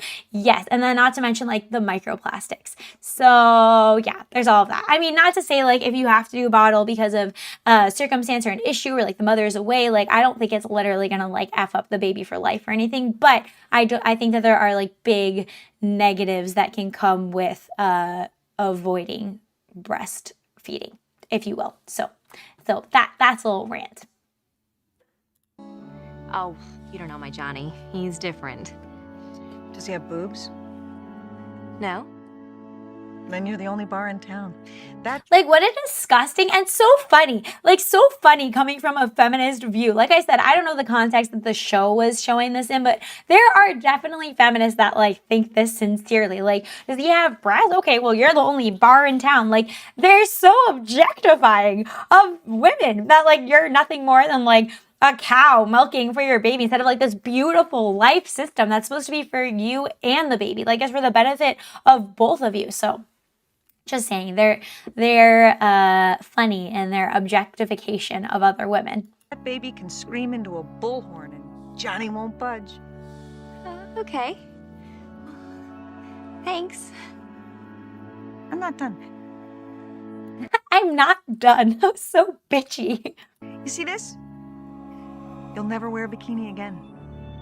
And that's absolutely, like, I remember being brought up on that propaganda too, about like, you'll never wear a bikini again, was told to women. You, like, your body is going to be ruined, like babies ruin your life. You've had 4 kids and you look good. You haven't seen me naked. My stomach looks like Spanish stucco, and my breasts resemble 2 balloons you find behind the couch a week after the party. You know, most women say this is the greatest experience of their life. Most women are liars. My mother was a liar, and her mother was a liar, and your mother is a liar. It's a lie every generation tells the next so they can get grandchildren. Please stop talking to me. No, you need to hear this. Oh You my have to be God. prepared. Your children will hate you and steal from your purse. Your husband will begin to buy your birthday presents at the car wash, and the kicker, for the rest of your life, there will be so many moments when you feel lonely, but you will never be alone. They were out of water. Is juice okay? Like, what the fuck? And like, you know, people say like you can feel lonely but not be alone, like as a comforting thing, like as a good thing. I thought that was incredibly evil. And also, so you have to understand, like, because women tend to generally, like I was saying in one of my last streams, take a risk of something and blow up a possibility into like, it's definitely happening, I need to be so worried about it. Women will hear about like, oh, your stomach is going to look like stucco and your boobs are going to be like deflated balloons. So they'll be like, oh my gosh, that's definitely going to happen to me, without any regard for like, what is your physical health? Are you exercising? Are you eating well? Are you eating lots of healthy fats? Are you taking care of yourself? Are you influencing your epigenetics as much as you can? Are you getting sunshine and fresh air and breastfeeding and burning calories naturally from doing that, and not using pregnancy as an excuse to like just become fat, but like you're actually eating for the health of yourself and the baby? There's so many different problems I have with that, but I'm just saying, I think it's sick that that was a lot of the messaging that has been put out to young women, of like fear mongering around being a mother is like the worst thing that happens and it ruins your life. And like the other thing is like, how sick, beyond like, that's not guaranteed true. I bet you that doesn't even happen in most cases, and that when something crazy happens to the way a woman looks after birth, it's because something went wrong, or there was like a problem with the way she treated her health, or she wasn't taking care of herself, or there was a hormonal imbalance. Like, I don't even buy that that's just like normal after birth and after having kids. So that's number one. And then number two is that you're putting that out to women, and they're like taking care of themselves, right? Like young women, like making herself look nice and attractive. And it's like, what is it for? And I feel like that's what women who hit the wall realize. Like, what is all of that for if you're going to get old and wrinkly and be a grandma anyways? And it's just whether or not you're actually going to have a purpose of like having had a child and gone through that life experience and cared for somebody beyond yourself, and, you know, learned from it and helped somebody else grow and instilled your wisdom. Like, no, like you're just supposed to do plastic surgery and be as attractive as you can be forever as a single woman, to just get as much sexual attention as you can until like you're 80. Like, I don't really understand like the argument there. So yeah. Let me catch up on some of the chat. I see you guys chatting about that. Could have them younger, getting the regen bonus. Yeah, I'm sure having kids younger also helps with that. This is why divorce court is designed against men, because almost all men would divorce a woman who refuses to have children. We marry mostly to have kids, not to merely cohabitate. Yes. Excellent pause frame. Yes. I think of the meanest things I'd have to stop from saying to rude women, and then I hear that Karen make all of that sound kind. Yes, so true. Oh my gosh. I do it to look good to other women. No, you do it to get picked by a man. That is the dumbest argument when women say, like, I'm doing it for the female gaze. Like, number one, there's a lot of female gaze stuff that's like, no, you're not. You're doing it to be off-putting to other men. And, like, even if you're a woman that cares about how other women view you, like how you're taking care of yourself or how you're dressing or whatever, like, what do you mean? Like, that still is because women are thinking that they have the consensus on what's attractive. And so you're trying to like learn from other women and get the approval of other women as a precursory evaluation of if you're making yourself attractive to men. Like, I don't understand how that's supposed to be mutually exclusive. So weird. So yeah, that made me kind of mad. So yeah, just a daily dose of unhinged feminism. And then there was this Matt Walsh video, the dating app scam that is destroying the dating pool, that we're gonna watch together.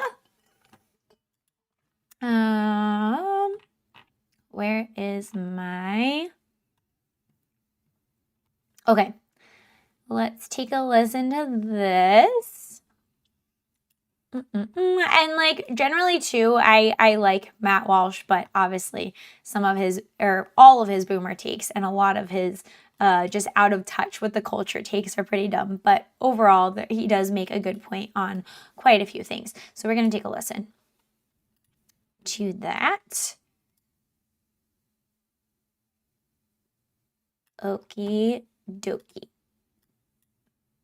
I mentioned a few times in the past that I met my wife from online dating back in the early days of the online dating, the existence of online dating. Specifically, at the time, it was eHarmony. And that was well over a decade ago. Actually, it was like 15 years ago when these platforms were surging in popularity. They had just sort of come into existence recently. And there were plenty of independent dating apps and websites, mostly websites. There weren't a lot of apps at the time, all competing with one another to attract as many users as possible. And because an enormous amount of venture capital money was flowing into the industry, It's just weird to think that for most of human history, people didn't meet online, and now it's like the most common thing. These dating services weren't worried about monetizing everything or nickel and diming their users. They were trying to be the best platform in a very crowded market.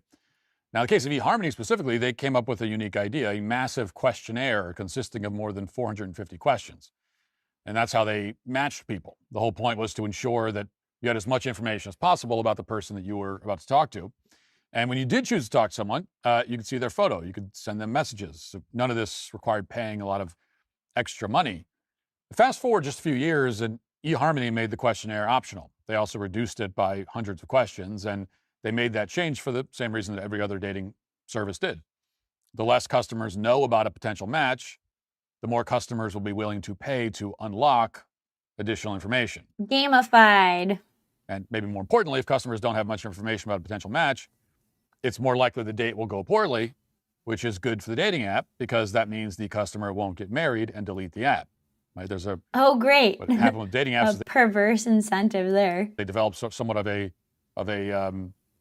perverse incentive where if they succeed in matching you with someone and that relationship works out well and you get married, well, then they've lost a customer by definition. So it's actually better for them if it doesn't go well. Keep coming back to them. So pretty much every dating app has settled on a similar strategy, and that's led to catastrophic results. It's one of the reasons why the dating market now is a total disaster. Take a look at the stock price of Match Group, which owns the vast majority of dating services, including Hinge, Match.com, OkCupid, Plenty of Fish, and so on. They've consolidated the market to a large degree, which obviously eliminates competition and led to the same kinds of problems across many different apps. So here's the stock price. I feel like if you're a guy on a dating app, you're just at like such a crazy disadvantage because women are just gonna look through and like not even try to think about what getting to know you might be. It's just like, oh, you're not Chad, you're not Chad, you're not Chad. Like I feel like if you're a guy, like I wouldn't be caught dead like on a dating app, especially like as a guy. I feel like the only way you stand a chance is like out in the wild where you can maybe make some unique real life human connections. Which you can see, they're down roughly 80%. They've been steadily buying up all their competitors, but it hasn't worked out. They even hired someone named Bernard Kim, who used to run Zynga, the mobile games developer. Kim was an expert at getting people addicted to simplistic and rigged games, so Match Group brought him on board for that reason, to get them addicted to their apps. Now, if you've noticed that dating apps resemble online games or gambling, well, that's why. There's a reason for that. But the plan didn't work. Match Group continued to hemorrhage users, so after a few years, they fired Kim, and they brought in a real estate executive to lead the company. Meanwhile, Match's chief competitor, Bumble, isn't doing much better. Here's their stock price over the last 5 years. Again, pretty terrible. It's something like a 90% drop. There really isn't any dating service that's doing better. These are the two top players. Bumble's revenue last year fell by around 10%. They lost nearly $1 billion. Tinder lost 8% of its subscribers. Match lost 5% of its paying members. Around 65% of Tinder users are men, and the match rate for men is around 5%. 5%? Compared to 44% for women. Overall, according to Pew, around half of women report receiving an unsolicited graphic sexual image online, something that predominantly happens, of course, on dating apps. There's also plenty of data to suggest that despite the prevalence of dating apps and the way their marketing pushes hookup culture, young people simply aren't going for it. According to one survey, more than half of single Good. I'm glad young people aren't going for it. American men had 0 dates in 2025. Oh, I thought he meant not going for the apps. Maybe he does mean that, and I missed it. And the New York Post reports that, quote, Americans are losing interest in sex. A government study has found. Oh, yeah, that's big bad. That's not good. Found a whopping 24% of males 22 to 34 had not had sex in 22-23, up from 9% in 2013 to 15. For females, that number was 13% up from 8%. And when asked if they'd had sex in the last 3 months, 35% of men said no, another big jump. Oh, like clearly a secret weapon of the Jews to destroy the white Western man. Like imagine if we said that. No, but obviously I do think this is actually like an actual part of the satanic occult agenda for depopulation. So just saying.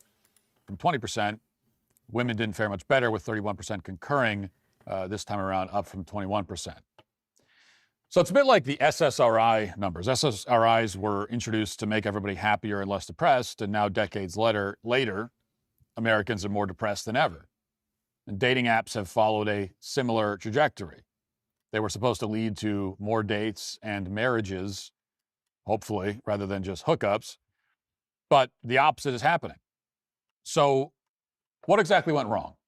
How have dating apps completely and utterly failed? I mean, they're like an anti-community. Like you can't expect to build community on something that's inherently not community-based. You know what I mean? Like it takes the humanity out of the human connection of dating. And many of the people watching this right now are well aware that they failed because you've tried them and they didn't work at all. Now, one explanation involves an economic concept known as adverse selection. Now, the idea is that whenever you go to buy a product that may have some hidden serious defect, like a used car, for example, you tend to demand a big discount. That's why cars lose so much of their value when you leave the dealership. Nothing wrong with your car, but other people don't know that. They have no idea what you've done with it since you left the dealership, and that uncertainty all by itself lowers the value of the car substantially. And for that reason, people who own used cars in perfect condition are hesitant to sell. They hold on to their cars for a while longer since they know that they aren't holding a lemon. Yeah. The result is that the market for used cars gets worse. More and more lemons enter the market. The way the car market has dealt with this problem is by providing more information to buyers. Services like Carfax and CarMax tell you about the car's accident history, they pass inspections, and so on. As reporter Greg Rosalsky with NPR's Planet Money has pointed out, a similar I problem. feel like that's the thing too. Like people are so disoriented with their priorities that they're just like, whatever, like I'll just view myself like a public restroom open to use by anyone. And I know it can be like a little different with pair bonding and all that with men and women, but just overall, like I feel like there's a complete disconnect towards like having a set of values and like what your life's purpose is for and like what you're even dating for, what the purpose of having a connection with somebody else even is for. Problem exists in the online dating world, except it's not so easy to get a warranty or an inspection on a potential date. And therefore, the information gap is enormous and remains high unless you commit to a date and do plenty of research on your own. And again, the apps themselves have the incentive to hide this information, which is what they do, so that you pay for it. Or, even better for them, really, you go on bad dates, you're back on the dating app. True. So what happens as a result? Well, high-quality men and women tend to get dissatisfied with the dating apps, just like people who own used cars in perfect condition tend to get dissatisfied with the used car market. And when those high-quality men Are you comparing women to cars, misogynist? abandon the apps, a death spiral results. As Greg Rosalsky puts it, quote, like lemons driving good cars out of the used car market, maybe sleazeballs push great catches out of dating apps and ultimately ruin the quality of the whole app experience. So people go to a new app with the hopes Yeah, I mean, it just seems like there is just no good to come. I don't even know how they could like design a dating app where it wouldn't be like this. Like there's just something about the social media experience that's so sterilizing. finding something better, and the cycle starts again. Now, it goes without saying how an app like Tinder involves a significant information gap. You're told to swipe right or left based on someone's photo. That's basically it. But because of the consolidation in the industry, every single app works like this now. Didn't used to, didn't back in my day, but now it is. It does. OkCupid used to have an in-depth questionnaire like eHarmony, complete with free messaging and so on. It was primarily built as a website you'd access on your computer, on your desktop instead of a casual app on your phone. But that was too effective, as it turns out. So when OkCupid was purchased by Match Group, they got rid of all of those features. Watch. And this isn't just theoretical. We can take the example of OkCupid, which has actually gone through a bit of a transformation from being a dating app that dealt with this problem of bad apples a lot better than the new school of dating apps into gradually becoming another Tinder clone. I found this comment of someone who described their experience, and I think it captures quite well what's going wrong with these apps. OkCupid used to be really great before they were sold off to Match. Dude, how many different dating apps are under this monopoly? Did he say that? I feel like there's endless names. Match is the company that owns Tinder and Hinge and all of the other ones. It was a pretty simple concept that worked really well. Start people off by forcing them to answer at a minimum like 25 matching questions around things like politics, religion, handling money, hygiene, etc. Yeah, that sounds more wholesome. We are looking at the scam that is dating apps. Welcome. Core factors that people would consider when dating, essentially. But the kicker was that you also got to specify how you would like your potential match to respond to the same question. And you got to weight that response based on how much you cared about that particular question. After about 25 questions, you could always get a large enough sample size to match people, but it worked best at matching people that had answered over 100 questions each. It was like magic. Anyone with over an 80% match on that site always ended up being a surefire, amazing conversation. Interesting. It worked a little too well, so they bought it, and then they destroyed it. They also knew... Yeah, that's right. Because it's not in the interest of the dating apps if they actually work. Yes, that's right. Tons of other features that OkCupid used to have, including My Best Picture, which allowed random people to decide which of your pictures looked best as a way of sort of helping you out. There was also a feature. Oh, that's a nice feature. That would let other people suggest edits to your entire profile and play wingman to a degree, sort of. For obvious reasons, they got rid of that. It helped too many people improve their matches. And then again, they go on dates, it works out, they're no longer customers. They also got rid of Crazy Blind Date because it was too fun and spontaneous. They eliminated events and public meetups, which were a way to meet people in a Oh, yeah, that would be a good idea. I'm going to speed this up a little bit. We could handle 1.5. more natural setting and bond over a shared hobby. The winks and awards and forums were deleted as well. In the old days, OkCupid would also tell you how likely someone was to reply to a message. And it would even let people leave a review at the bottom of your profile after you went on a date, which admittedly could have some unpredictable and undesirable results, but it would definitely provide more information and some opportunity for hilarity to ensue as well. And therefore, it was also eliminated. Your gutters are not a DIY experiment or a place to test drive. Barker comes in America's not and keeps debris out. Sorry, Matt. Seal your gutters before they enter. It's up to 30% off LEAF. Our gutters are okay. Those blog posts included this one. Quote, why you should never pay for online dating. Sites like Match and eHarmony are in business to get you to buy a monthly subscription. The result, the particular way these sites have chosen to make money creates strange incentives for them. The only way they don't make money is to show subscribers to other subscribers. It's the worst thing they can do for their business because there's no potential for new profit growth there. Remember, the average account length is just 6 months and people join for big blocks of time at once. Match Group owns 42 dating app sites. Match US is considered separate from Match JP. Gee Louise. So getting a new customer on board is better for them than squeezing another month or two out of a current subscriber. This is the flowchart that OkCupid included in their blog post just to drive the point home, which you can see the incentives, as you can see there, are completely backwards because something like 95% of accounts aren't paying. What does it say? You see someone you like. Are you a subscriber? Yes, you send a message. Is the recipient a subscriber? No. Maybe they pull out their credit card to respond, or yeah, right. So it's almost like LinkedIn, right? Are you a subscriber? No. Maybe you pull out your credit card to say hi. Dude, yuck. Paying the subscription fee, these websites want to avoid matching subscribers with other subscribers. They want to grow the number of subscribers. And the only way to do that is to match subscribers with non-subscribers, who in general are going to be less serious about the whole process. It's fairly straightforward and intuitive to understand, but at the same time, at the time anyway, it was remarkable for OkCupid to post something like this. And they posted blogs like this constantly. OkCupid had one blog post which ran the numbers from Match.com's official disclosures and found that, quote, it turns out you are 12.4 times more likely to get married this year if you don't subscribe to Match.com. Oh my gosh. OkCupid was relentless in criticizing their competitors because, unlike their competitors, they were clearly invested in making money through advertising, and they weren't interested in a business model that strung their customers along. But all that changed when they were bought out. So all of those blog posts were deleted. And now OkCupid resembles yet another Tinder clone. It became precisely the thing that it had been publicly criticizing for years. For high-quality, interesting, and mentally stable women who are interested in a long-term relationship, all of this is a major problem. They had less and less reason to use OkCupid. Yeah. So they abandoned the site. And the guys were left with extremely annoying matches. Pretty much every anecdotal video you'll find on any social media platform confirms that Lenin's, to continue the analogy, are indeed a major problem with these apps. Watch. You're between the ages of 21 and 35 right now, and you are online dating. I am here to tell you, you are wasting every single second that you are on those apps, okay? I have gone on numerous dates with women from those apps. I have matched with God knows. Oh, dude, and the catfishing. The catfishing with the AI. I saw this video where a woman was like, what? I don't look that different. And it was like, you look 10 years younger and like 4 points higher than you actually are. And she was like, well, everybody uses AI photos. And then she was surprised why the guy wanted to end the date early. Knows how many, and they always end the same. It's always them talking all about themselves. They talk down to you. Some of these girls feel like because they found you on a dating app, they feel like they're like above you. They feel like they're not also on the same exact dating app. They're like, oh, well, I'm just on here to see what my options are. I'm just Oh my God. on here to, do a little swiping. So are you. And they think they can talk down to you for that.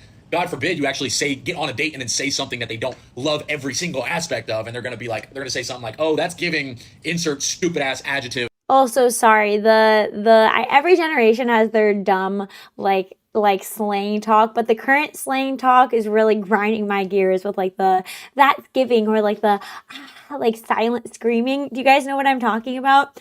I watched a parody account on TikTok that was like making fun of all of the different Gen Z slang. I'll see if I can find it, but I feel like talking to women on these apps is probably like that. Not that I've talked to women or been on these apps, but yeah, I'm pretty sure it's like that. Let me see if I can find the TikTok. It was pretty funny. And then I'll pull it up. Where are my bookmarks? Oh, I got it. I found it. Yes. Bookmarks. Okay. I feel like it probably goes something like this. Hang on a second. I'm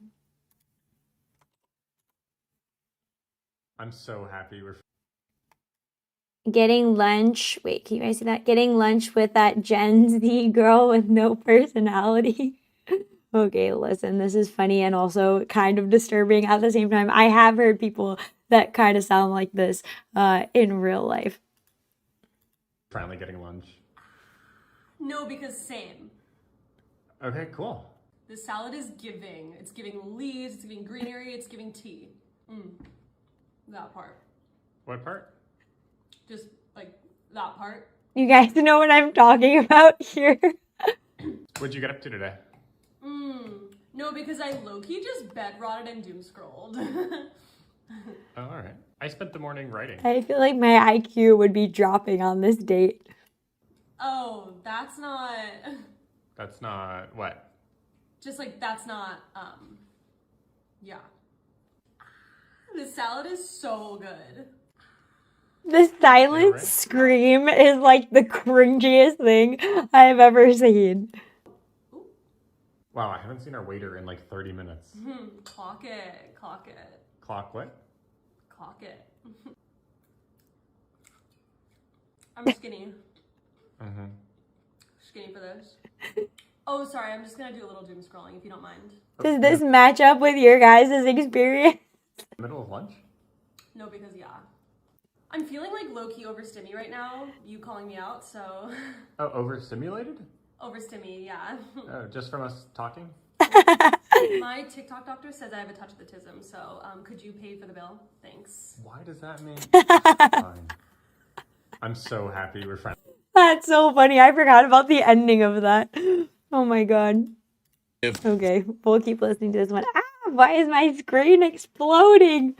I really hate the low key and high key crap, or the no because yes, or the yes because no, whatever she said there.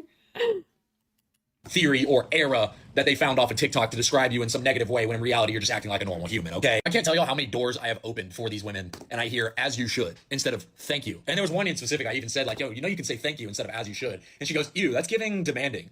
And I go, no. Ew, yuck. That's giving me feeling like I'm gonna gag because you say that's giving. Oh, it's just like, you know, common human respect and manners to say thank you when somebody does something. You can go on TikTok, search for videos about dating apps, and you'll find thousands of videos like this one. Here's another. The longer I've had dating apps, the more I realize how pointless they are. I've had dating apps for a long time, right? Like I've been out of a relationship for a while and you finally give in to that like, okay, I'll download Hinge or I'll download And the girl will think that this makes her quirky. Tinder, and you know I have over 100 matches on both, whatever. But it never leads to anything. It's like, oh, I have this person's attention for 25 seconds or 20 minutes and then they ghost you. That's happened to me plenty of times, and I've probably been a victim. I've probably done that myself to the girl. I just don't think there's a point in dating apps. Like I feel like you scroll through a dating app and you're like, oh, that person's attractive, but you don't think like you're not going to get with someone that you think is attractive, but not 10 out of 10, but you'll probably swipe on them. I just feel like dating apps are so pointless now. Like I used to get on dating apps and I used to be like, all right, I want to find someone and I want to go on a date and I want to do something with them. Now I don't even have the motivation. It's a fake Logan Paul. I am getting that vibe. To go on them anymore. It's the same cycle. Match, get ghosted. He is giving normal. Match, ghost. Match, get their phone number, get ghosted. Timu Jake Paul. Now, seeing these videos, you might respond by saying, well, the people who had bad experiences will be the most vocal. That's usually how it goes. If somebody manages to find a great match on one of these services and then get married, they probably aren't going to spend a lot of time doing positive testimonials on TikTok or anything. The thing is, I feel like on a macro scale, like how we organize society brings out the best or the worst in people. You get what I'm saying? And so I feel like dating apps are just like a breeding ground for bringing out the worst in people. I would argue, especially women, but people in general. Anything like that. I know I really didn't. TikTok didn't exist at the time, but still, on the other hand, if someone is lonely and constantly striking out and going on dates with horrible women, then there's a good chance they'll make a video about it, and many other frustrated people will upvote those videos. Wait, let me see. Oh, Timu Paul, he's attractive. You guys are mean. I thought he was attractive, but as soon as somebody said he looked like one of the Paul brothers, I couldn't unsee it. Or you might conclude, we can't draw any conclusions from these kinds of social media videos, you might conclude. But if that's your response, you're ignoring the fact that there are many, many other signals all over social media that this problem is indeed real. And not just on social media, talk to anyone. Talk to almost anyone who uses dating apps these days, especially young men. You hear the same story from almost everyone. It's like unanimous. And it's a bigger problem than just dating apps are bad or women are insufferable now. The larger issue is that, as we've discussed many times on the show, it's become extremely difficult for young men to own a home or to earn a living through hard work alone. The market is a lot more competitive thanks to the tens of millions of foreigners who now live in the United States. Artificial intelligence is eliminating entire career paths from customer service jobs to computer programming and lots of things in between. We printed so much money during COVID that inflation remains a drag on the economy. It's also just crazy that like women will not see the connection between the overflooded I mean, lots of connections, but between like the overflooded workplace with them taking up all these careers and their share of the market and how that, plays into reducing male wages. But then they're mad because they can't find a guy that they feel like makes enough. And so they'd rather be like part of a lineup of a high status guy than look for somebody that is actually like a reasonable match for them. But like while they continue hating their lives and like working the career that's not satisfying, just in like this super vicious cycle. So financially speaking, a lot of young men are not doing well. And then to compound the problem, dating apps decide to raise their subscription fees to ridiculous amounts as a way of signaling to women. And like on a personal responsibility note, like don't subscribe, like don't participate. You're going to meet a provider if they interact with paying members instead of someone who's struggling financially. They've completely erased the OkCupid model where you didn't have to pay a fee. And therefore, a lot of young men are simply giving up on dating and everything else. And on top of that, also, we should note that one of the major problems with these dating apps, especially the way they are now without the questionnaire, like the way they used to be, and it's all in an app, and it's all visual. And so you have women that are making determinations on who they're going to date, just looking at a picture very briefly for like a second and then scrolling past it. And that is totally unnatural. The dating market has never worked that way in the history of humanity up until now. Women are not primarily visual. And so usually, for thousands of years, if you were a man... That actually makes a lot of sense because I feel like... I just feel like when you, like, if a woman gets to know a guy or grows up around a guy or has, like, connecting experiences, like, she's not just viewing it as, like, stats on paper comparing to what she's seen on social media. Like, she's able to be a deeper person about the potential for the relationship. And this just takes the complete opposite, and it's, like, shopping for the best purse you can find. And, like, oh, what a, like, dehumanization. You wanted to attract a woman. Being physically attractive would help. That was one thing that you could use to try to attract a woman. But even if you weren't very physically attractive, well, you were meeting women in the real world. And so things like your personality could come into play very quickly. If you meet someone and you're able to talk to them and be conversational and you're funny, you get a chance to sort of use those skills and use those facets of your personality to attract a mate. And now men aren't able to do that. And so women are making these determinations in what's a really unnatural way for women, and it's entirely visual. And men you have to hope that you have a good profile picture, which is just never the way that it works. So the deck's stacked against you. And this is one of the reasons that the streamer known as Asmon. Yeah, I feel like I've seen like people go through the dating apps like on videos, and they'll show like swiping off of guys who I would even say like, yeah, are they like the most attractive, like 10 out of 10? No, but you look at them and like, oh, they look masculine. They look like they have, that they're in decent shape. Like they are cute, they're handsome, whatever. Like, yes, they're not like a Chad, like 10 out of 10, but like they're totally approachable, attractive, whatever. And women are swiping past it because it's just like there is no intellectual evaluation. It's just like, well, are you the cream of the crop that I wanted, or else like you're basically nothing to me, is how I think people approach it. Gold is so popular. He's easily one of the most popular streamers on YouTube Asmongold right now. Crossover. And I'll admit that I don't follow his content on a regular basis, which is a mixture of political commentary and gaming. From what I've seen, because you hate gaming, Matt Walsh. You're racist against gaming. He's good at what he does, but I do know that by his own admission, one of the reasons for Asmongold's popularity is that he represents a tremendous number of young people in the country. He talks about issues they care about, and he does it without being pretentious or fake or condescending. Watch. Men are slowly giving up and nobody cares. That's not true. I gave up super fast. As soon as I realized I needed to have a job, I gave up. Yeah, 7 years old, I was like, I'm just not going to make it, guys. Sorry. Increasingly, more and more men are giving up on relationships, careers, and society as a whole. Resentment is growing. This is why my stream is getting popular, by the way. Employment is becoming rampant. Yeah. Keeping your head above water seems almost impossible for many men today. This is leading to more men than ever dropping out of society entirely. And it's not just that. Men are becoming infantilized, with terms like adulting now becoming normal. 3 stages of adulting for men. I think it's that people have been divorced from being able to hope for anything better than what they already have. That's the real reason. Like, you see this all the time, like, because it's true that working I also think, like, some of the most ideal relationships are people that grow up together. Like, where you know somebody from childhood, where you've had those deeper experiences already, where there's, like, time and room for things to grow, instead of just like, okay, well, I'm going to pick you off a shelf and hope that you're the best choice. Hard will make you, like, working hard will increase the probability that you will be successful. But I think that, like, the reason why video games are so popular and so many young guys like video games is because video games provide a guarantee that if you grind and you work hard at something, you'll see a result. Whereas in real life, a lot of times that doesn't happen. I think that it's actually like, that's why young men are drawn to video games a lot. It's because they're an equal playing field in a way that nothing else in the Matt Walsh featuring an Asmongold video talking about video games in a positive light? What is happening? world really provides them. I was obviously right about that, particularly for white people. The deck is, again, stacked against you by DEI, affirmative action, equity, and so on. The economy is doing well overall in terms of GDP in the markets, but for competent men who are entering the workforce for the first time, the economy has never been more brutal. So now the dating apps. Hi Zebu, hello, Zebo, hello. You should do a sort of collab with Better Bachelor. Why does that ring a bell? I don't know who that is, Better Bachelor. I'll have to look into that. Which now make all their money through subscriptions instead of advertisements, are focusing on established, wealthier users. They're leaving the young men behind, like every other institution in the country. That doesn't mean that young men don't have places to find young women. For one thing, a lot of people are meeting via Instagram or TikTok now, better or worse. They're seeing videos from people they like and sending them a message. But there's another much better way to find a date, and it's becoming a lot more popular. This is from a recent article in the Washington Post, of all places. Quote, why Catholicism is drawing in young Gen Z men. Young men in their 20s and 30s are increasingly drawn Oh yes, I've been seeing this. to the Catholic Church as they seek truth, beauty, and yes, girlfriends. Parishes and Catholic strongholds like New York, Washington, and Chicago have all anecdotally reported renewed interest from young men, young people, particularly young men. The 6 p.m. Sunday Mass at St. Joseph's has become a hub for New York City's young Catholics. It's pews full of young women Yes, this is what I was talking about. I saw this. wearing sweater sets and silver cross necklaces, and young men with biceps straining against sleeves of their polo shirts. A huge selling point is finding a potential partner, said Anthony Gross, though he was rolling. Good. I mean, I'm sure some of them are like doing it performatively, but I would even prefer us have this be the performative culture than what we currently have. I mean, obviously, it'd be better if it was sincere, but Solo.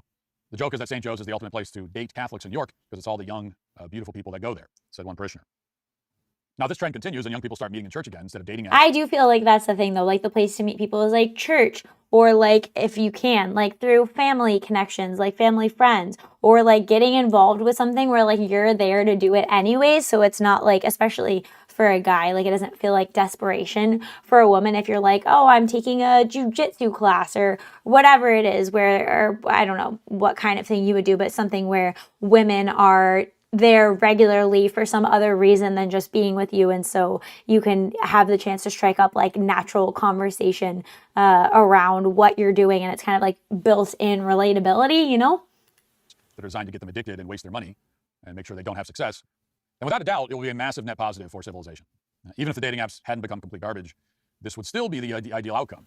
If you spend your time at church trying to find a girlfriend and you strike out, then, well, you're also at church. There's a huge benefit, huge spiritual benefit to that. And you're outside of your house as well. At least you've been around other people listening to scripture instead of scrolling on your phone in a dark room and occasionally, charging your credit card. I know that may sound hypocritical coming from someone who met his wife on a dating site. So oh, he did? I'm surprised. I think I missed if he said that before. we are not saying that no one should ever use a dating app, even the terrible ones that exist today. But I am saying that the apps are not remotely similar. Aren't there like apps that are super niche too, like farmers finding farmers and stuff like that? Have you guys heard of that before? To what existed even 10 or 15 years ago. They are now targeting a very different audience. And if you balk at the fact that they're constantly raising their prices, then you're not part of that audience. That doesn't mean you need to give up, but it does mean that you should take some notes from those Catholics at St. Joseph's and put the phone down. That's what every young man and woman did throughout all of history. When there were no phones to put down, but they met out in the real world until about 15 seconds ago. And if the dating apps are telling us anything, it's that it's time for millions of young people to revisit that approach once again.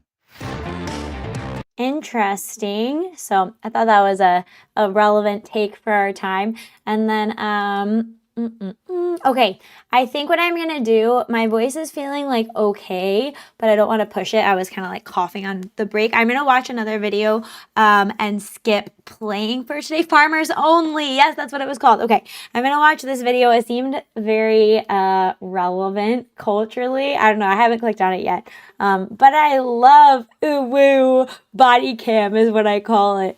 EWU. I'm going to watch this and then I just have to talk about one more thing and we'll end stream after that. Okay, cool. And then eventually we will get back into playing Mass Effect, I promise. So I saw this last night and I was like, ooh, woo, body cam. Teen kills mom after being misgendered. So That's interesting. The car chases are one of my favorite ones. I love the car chases. Those are my favorite ones. Venatrix, end the stream if you need to. Don't go until you're burnt out. No, I'm okay. I think I'm okay for one more video. I feel like I've been doing well. We will finish the Mass Effect trilogy by 2567. Fuck you. We will get to it. We will. Okay. Let's listen. We might need to speed this guy up too. Da, da.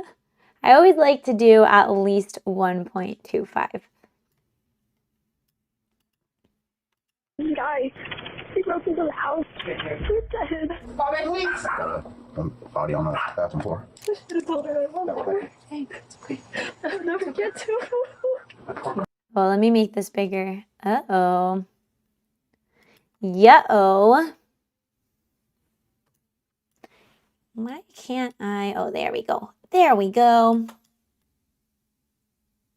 Yes. Perfect.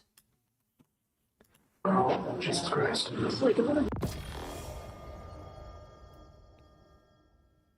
At Ace Zero Spades super chatted $5. Hi Venatrix, waving hand emoji. Hope you're feeling better than last week. Ace of Spades, thank you for the $5. I am feeling better than last week. And I'm glad that my animation worked, because I was worried before when I saw subscribers, but there was no animation coming up that it broke again. But I'm glad it's not so tiny that we need a microscope to read it. Thank you. Bad dream. I can't wake up. A frantic teenager calls 911 after surviving a violent home invasion that leaves 2 people dead. But suspicious evidence at the scene raises chilling questions, forcing investigators to consider an unthinkable suspect. Oh, sorry, I did it. My bad.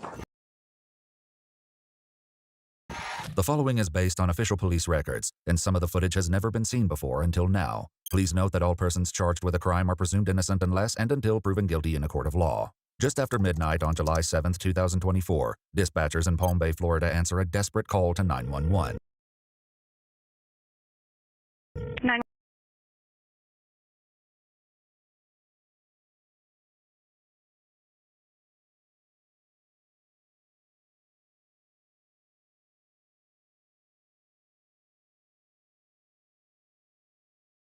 911, what's the location of the emergency?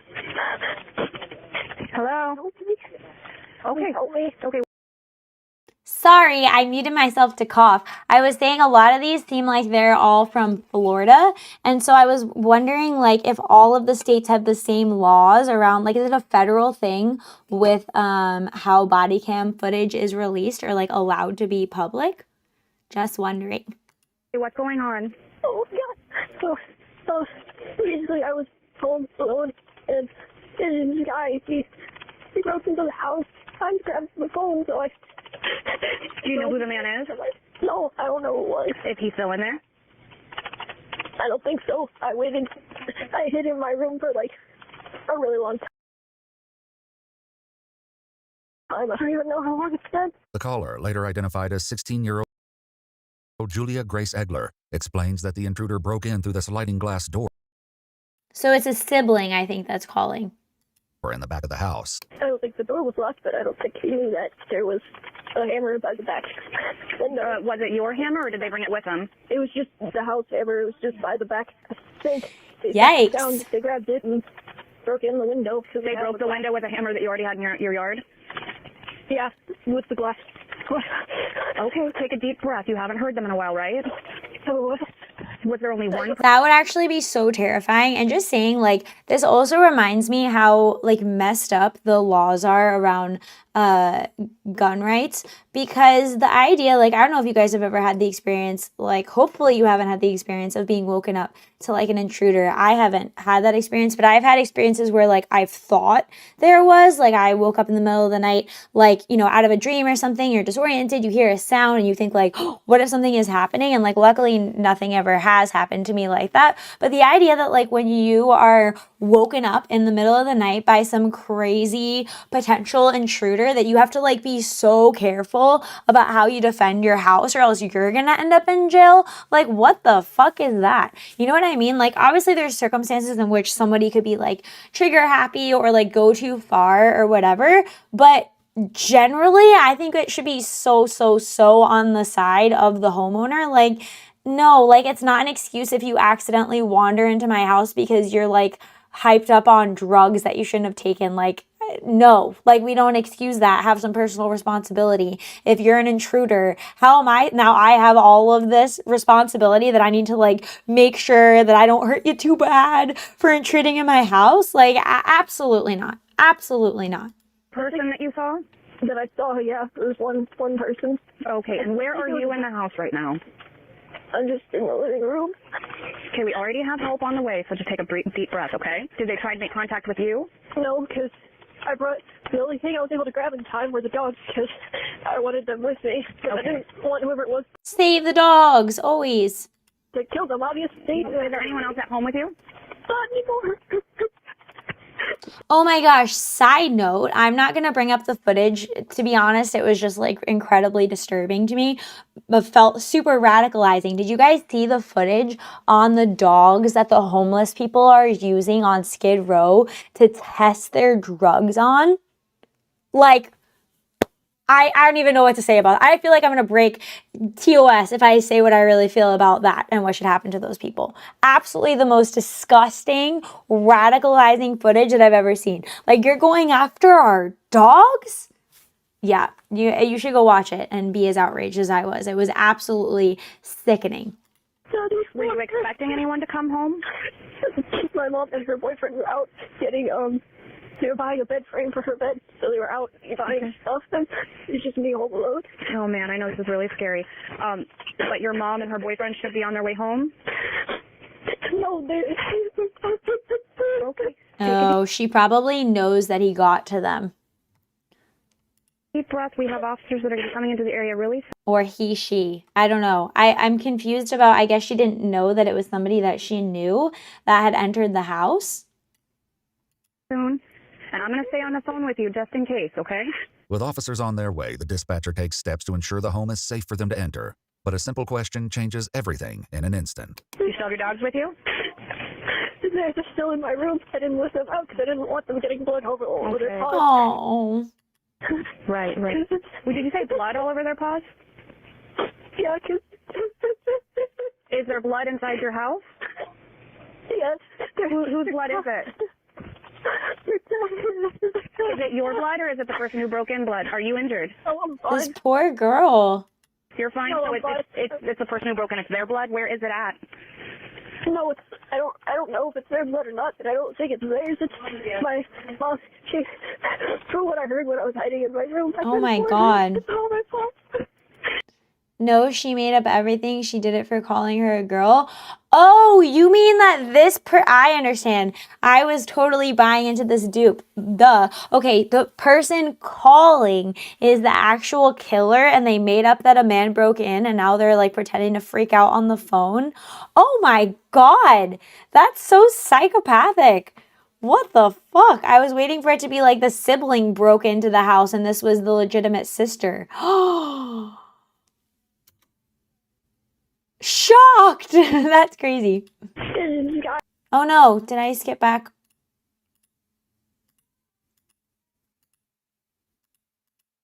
Where is it? Whose blood is it? Is it your blood or is it the person who broke in blood? Are you injured? Oh, I'm fine. That is like a horror It's movie. the person who broke in. It's their blood. Where is it at?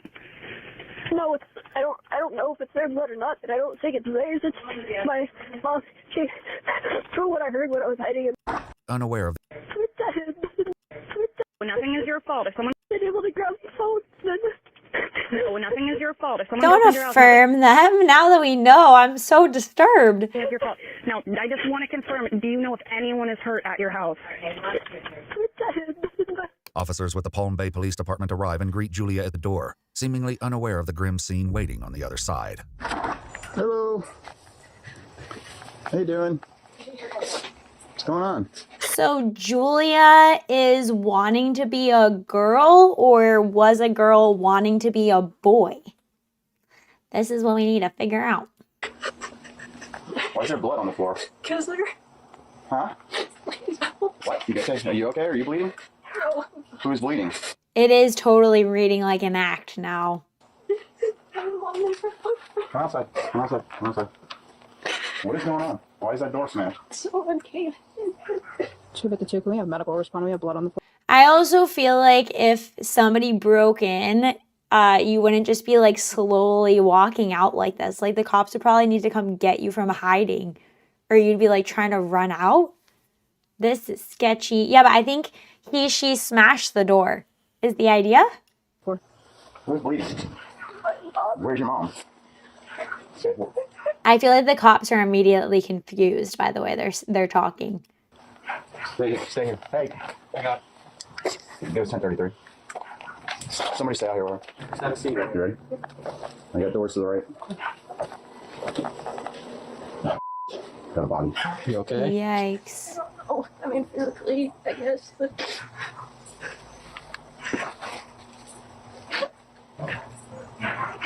He said her. Well, he said her, but they're referring to themselves as Julia, aren't they? So I'm just confused.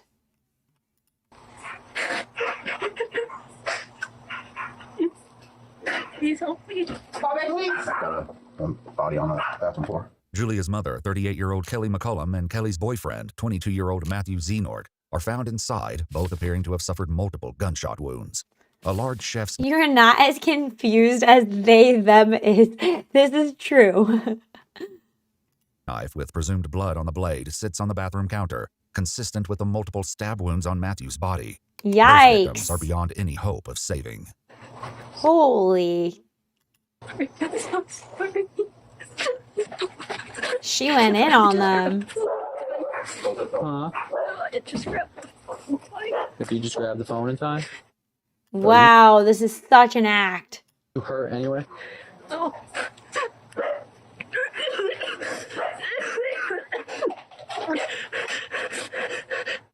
Is there any arguments or anything? If it's not just an act, then like you totally deserve to be feeling the gravity of this insane decision that you made. But I'm still not convinced that this is not an act now. Between who? There's a huge. Me and my mom started before. You have I should have told her I loved her. Go and get it started. It's okay. I should have told her I loved her. Okay. Hey, it's okay. I'll never get to her. It's okay. I'm so sorry. I'm so sorry. Please forgive me. Officers ask Julia if there are other No one can help you but God now, kid. family members who can be contacted, but the teen's only immediate relatives are a father and brother living out of state. I'm sorry. I'm sorry so much. It's not a very manly thing to do. What did she just say? I apologize for having feelings. It's okay. You're not a man, bro. You need to throw up. Throw up, okay? Nobody's gonna judge you for that, right? There's absolutely no judgment here. Just love, okay? Jesus Christ. Yeah, she's sobbing. Stop calling her a girl or she's gonna off you too. Oh my God. She knows when mom's dead already. She said that they got into a fight tonight. Nicole's talking to her, so I'll just calm her down a bit. So, Julia is moved farther down the driveway, kept out of earshot as officers discuss the details with a sergeant who has just arrived on scene. kitchen floor. In the bathroom. Shell casings in there, and also a butcher knife in there. Outside the back door, there's an axe with a sledgehammer. Oh my God, she had a whole arsenal. The door, and there's shells, not spent, but there's rounds outside the back door, which look like the same ones that are in the bathroom. There's like 3 or 4 empty shell casings in the bathroom. The sergeant relays this information to an arriving detective, along with a harrowing theory. Shell casings are by now. Looks like murder suicide. Sneaky cats, hello. Welcome. You're on, first words. I guess because it was on YouTube. I don't know why it said that. Oh no, it's because Sneaky Cats, I accidentally, I don't know what happened to the first stream that we were in when you super chatted and your super chat got hidden because we had to do a new stream. So hello, welcome. You can see where he passes in through the screen door in the back. Yeah, some hacks back there on the floor. They're in the... Oh yeah, those women cops are real intimidating, especially the one twice my width. The boyfriend probably had the weapon for hunting or self-defense and they used it. Yeah, that's probably true. Yeah, she's the daughter. She's the daughter. Female. It's son! Not the male. I don't believe so. I don't know. And there is history of DV. Yeah, I guess there's history out here. Just curious, when was our last call out here? I can go check the history. We had a signal later. I'll ask. What low? She was signal late a couple weeks. 116 from there. 3 months earlier, on April 8, 2024, officers had been called to the home for a domestic dispute between Kelly and Julia. Footage obtained from this incident reveals a troubling history between them. So my daughter, I'm having a hard time with my teenage daughter. Yep. Really hard time. She's been Baker acted in the last... Because she wants to be a bro. Baker acted twice in the last month. She took beers and would not give them back. I said, no. She would not give them back. She started to drink. I have her phone. Yep. She's obsessed about, and she's punished. When she was drinking alcohol, I took the phone. She's like, give it back. And she barricades her room. Won't let me out of her room. I said, let me out of your room. On the thing, she grabs this off of me very fast, starts to run towards the door. I didn't want to touch her, so I grabbed the back of the hoodie. Again, he's a witness. I'll have like on front. I grabbed the hoodie, and she fell on her butt. And she goes, you choked me. And I said, I didn't mean to choke you. I'm sorry. I grabbed the hoodie because you were running out the door, didn't know where you're going with the cell phone. Kelly explained that Julia went into the bathroom and locked the door. The officers went inside to ensure Julia's safety. You haven't made any kind of statements tonight wanting to hurt your mom, or I guess you guys got into an altercation. And were you drinking beer? I don't think so. No. You don't think so? What a nightmare. No, it's a no. I'm just an ugly crier, so it's probably why my face looks red or whatever. Well, no, she said that you, I guess, possibly grabbed a beer out of the fridge. I think I just grabbed it to just be annoy her or something. Look at me, kind of. Yeah. I've done that. After ensuring Julia was okay and unharmed, the officer expressed his concerns, bringing up another past incident. We just don't want it to escalate to the point where we start making irrational statements. Oh, that's what she used to look like? Yikes. Or actions towards ourselves or someone else, right? Because obviously that's when we get called. I mean, what happened last time that we came? You had to go to the hospital, huh? Yeah. According to police records, during the previous call, Julia was sent for a Speech is too coherent for finding her murdered mother. This is so sinister. I agree with you. psychiatric evaluation after taking too much Tylenol. If you're going through anything, I'd rather you talk than bottle it up. Because the moment you bottle it up, you're just going to keep piling stuff on, and it's just going to blow up, right? Gender affirming works, guys. That one dude. That's usually what happens. I don't want that to happen. But now, 3 months later, a full-blown tragedy has just taken place, and detectives must work to figure out exactly what happened. Julia explains to a detective that it was still light outside when an intruder came to the back door. After seeing him, Julia claims to have grabbed the two dogs and you know, I feel like that's the thing too with all of these issues going on around this subject. Like, I love when the left tries to leverage, like, but that's not what your God thinks. Like, Jesus said to love everyone. And like, they completely ignore like the idea of love as being like willing the good of the other, or like what it means to, you know, like want for the best in somebody else. And so my biggest thing is like, yes, we can talk about like the effects that this has on society and why that is such a detrimental thing to relationships and to the nuclear family and to the coherence of people getting along in communities and all of that. But also like the idea is like, no, like, I'm not going to like love you into your downfall. And like that's a good thing, that you don't want to affirm somebody's delusion. Like, imagine that with anything else. Like, oh, you're off the deep end thinking that like living your life totally for yourself, being as selfish as possible, not like selfish as in, you know, things are in your own best interest, but they're also in somebody else's best interest. So there's like overlap and, you know, it should feel good for you too. Not that, but like literally being like the most selfish that you can be, not considering how other people feel around you or how you interact with them and, you know, just living life for you above everybody else. You're whatever, that kind of person. And like, then thinking that that should be affirmed, that like if you just want to live that way, that should be affirmed. Or like you can take an even more extreme example, like you're you know, wanting to, you just decided like, I don't feel like I ought to have a foot. Like, I don't know, this foot is just really bothering me. I don't feel like it's normal for me to have this foot. I think it would be a lot easier to not have this foot to have to carry around with me. Like, imagine affirming that because like, well, that's just like what's true for them. Like, that's the whole debate on like what reality is and why it's so impossible to have these conversations with like 99% of people that are on that side of the belief system, is because they don't even want to acknowledge that like there is a best. Like, we're all aiming for the best. And like we definitely all come up short from what's actually the best or what's actually the truth. But like, for example, your orientation, what you're born as, what your biology is definitely like a foundational truth that orienting toward is going to align more with the capital T truth of what reality is. And so if you're loving someone, but you're loving them off the cliff, affirming whatever feelings or fleeting emotions they're having for trauma reasons or whatever else, like I'm just saying like that's not love. Like I would reject that that's love, and I would say this kind of ideology and like wanting to change what you are in this way, all of this is a rejection of reality and should not be loved on. Like, it's bad for the individual. You get what I'm saying? And I feel like that doesn't get talked about a ton. Like, we more talk about the societal effects, which are absolutely important, and ripple out and have massive problems that they cause. But this is not good behavior for the individual. It's not what's best for them. And yes, you can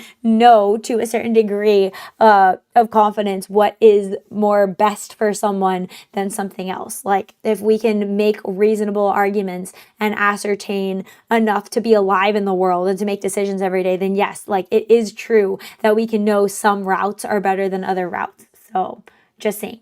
Don't forget about Better Bachelor, a channel geared towards men. I feel like I know this channel. I'm just going to briefly pull this up on my other tab so I don't forget. But thank you for the suggestion. Okay, let's keep listening. Fled to the bedroom. I was in my room and it was so loud. It was so loud. And then what was loud? It was so quiet. The silence. I heard. What was loud? Like yelling? No, I think I heard gunshots. Gunshots? Okay. And when I heard those, I knew someone had died. I could feel it, you know? I don't know if that sounds stupid, but I just... So how long ago did you hear these gunshots? Like, hour-ish, maybe more. I couldn't tell this time. Doing good doesn't mean feeling good. Sometimes the truth hurts. Yeah, a lot of times the truth hurts. The past just felt like so long. This story encapsulates leftism and gender ideology so well. She kills them and then cries that she's the victim. Yeah, that's why I saw this and I was like, wait, this is so on brand. We have to watch this on stream. The silence was so loud. What did you see when you came out? Didn't know. Just a bloody mess. And then her boyfriend. They came home and killed him.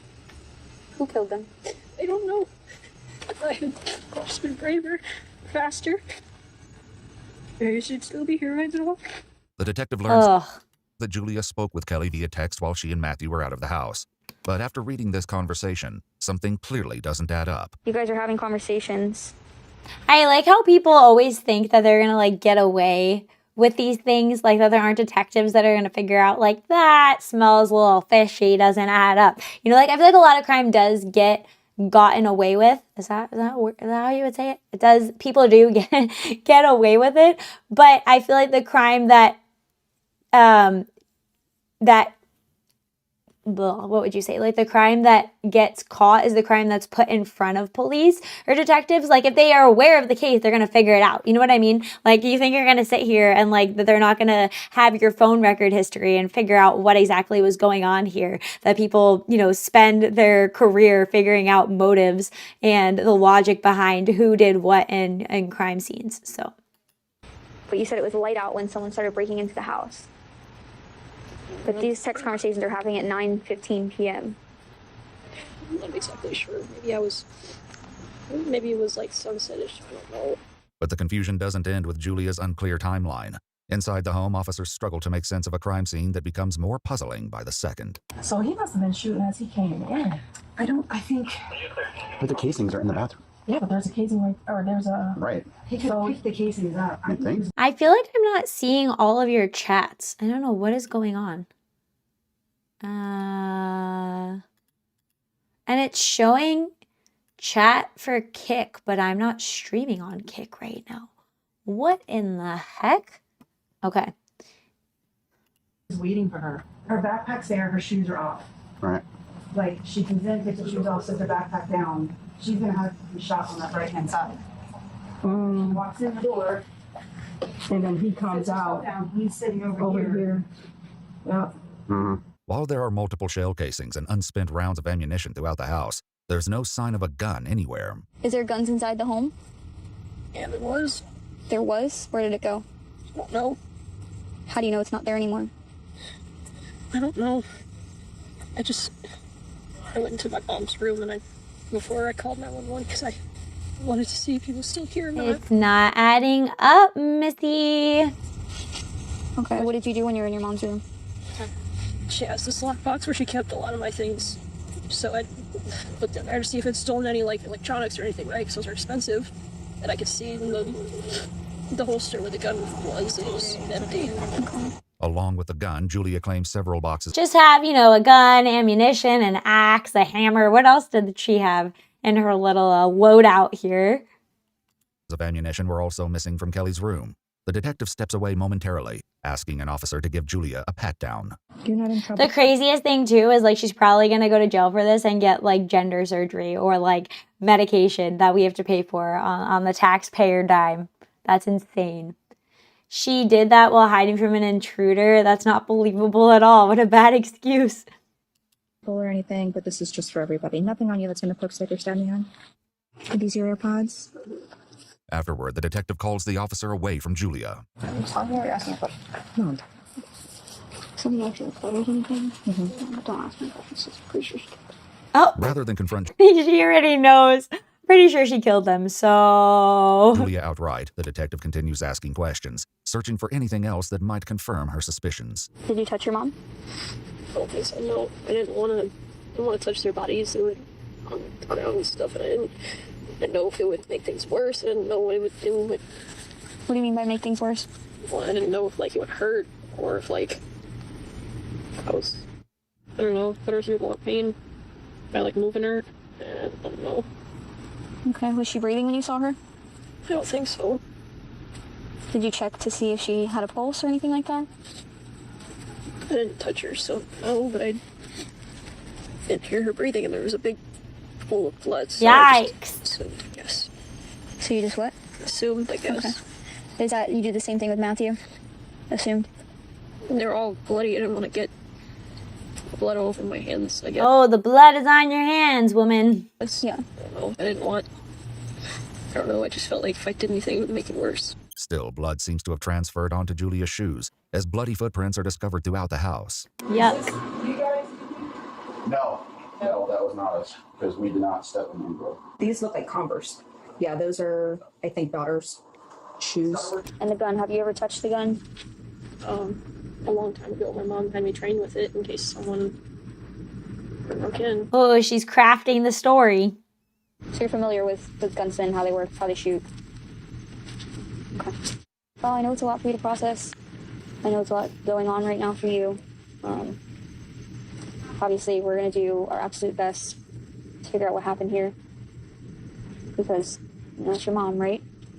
So we want justice for your mom and her boyfriend to figure out who did this and why. Does anybody come to mind? My mom told me once that they were really into, drugs and stuff. I just can't believe that she thinks that there's a chance here that she's going to get away with this. I don't know if it was someone who had some kind of, grudge and came after them, or... Oh, somebody had a grudge, all right.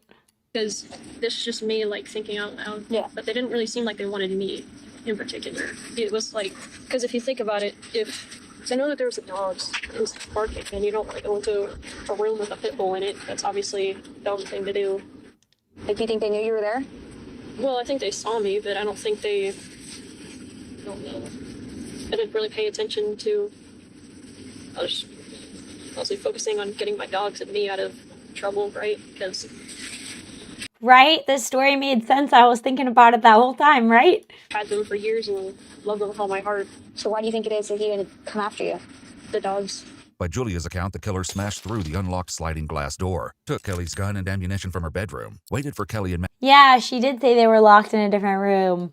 Matthew to return home, shot them both, and fled, all while leaving behind a potential witness who could have identified him. It's a tall tale, but whether there's truth to any of it remains to be seen. For now, the detective leaves Julia in the company of an officer who keeps a watchful eye. It's like I'm in a bad dream that I can't wake up. I can't even begin to imagine. I'm sorry. When I wake up tomorrow, my mom's to say, "Good morning, honey. Did you sleep?" I'm going to jail. Why would you go to jail? I can't find anywhere else. That's not what happens. What? It's like she already knows. While a search warrant is secured for the residence, Julia is taken to the police station and left in the care of 2 officers. Wow, what a night. It's been busy. Sorry to kind of like add more to your plate. Why are you apologizing? I don't know. Well, I get that a lot. I guess I just had a habit of doing it. Yeah. Hold on, wait. Did you hit the lady over there in Malibu earlier? That's where I was at. Somebody got hit by a car. Was it you? Okay. You apologized, so I thought I'd figure I'd ask. Oh, sorry, I did it. My bad. Awkward! Wait, it was you? Yeah, it was. Yeah, I'm the criminal here. An officer then collects Oh my god, that's chilling, actually. Super disturbing. Julia's shoes, giving the teenager a pair of booties and a snack. What mom loves these. Cool booties. You psychopath. I'm sorry, By morning, Julia is still waiting for detectives to begin questioning. Officers assigned to Julia's care deliver breakfast and put on a popular anime called Death Note. The show centers on a teenager with a supernatural notebook that allows its user to kill anyone Oh my god. whose name is written in it, That's so ironic. as long as they know the person's face. Finally, detectives What a psycho. Yeah, right? That they put this show on. Here, watch your decisions, you psycho. bring Julia into the interrogation room, where the truth of what happened to Kelly and Matthew will soon come to light. But first, they address something new they've learned about Julia. I was informed that you like to go by Jasper. Is that accurate? Because I don't want to... You notice they always have names like Jasper. Or like, what's another one I can think of? I don't know. You know what I'm talking about. You know. Yeah. And what are your pronouns, if you don't mind me asking? I usually go by he. He? Okay. So obviously it's been a couple of hours, so you've been with us, so I gotta read you this thing. Luna, yes. Your rights first, and then we can go through everything with you and figure out what's going on. In Florida, juveniles have the same Miranda rights as adults, and courts have ruled that a parent does not have to be present before police questioning. After reading the Miranda warnings, the 16-year-old agrees to answer questions. Very quickly, investigators learn that Kelly and Julia had an argument just one day before the murders took place. Do you know what the argument was a reference? I think I wanted to go to like the party or something, and she didn't remind me about it, and I was mad at her for just going without me. I think something along those lines. But you wanted to go out and have a good time too. It was like a birthday party? I think so, something like that. Yeah. So she comes home with him, and you wake up, and you guys get into a little bit of a disagreement. You're expressing your frustrations, rightfully so. You wanted to go to this party. And she's expressing her frustrations back. What is she saying back to you? Just this back and forth of, I did tell you, no, you didn't. Okay. Yes. So what came of that? I think she took my iPod and my phone, but before she left again, she gave it back, so I'd be able to... Are they still making iPods? Aren't those like not even a thing anymore? Text her. According to Julia, when the devices were She will always say, I think so.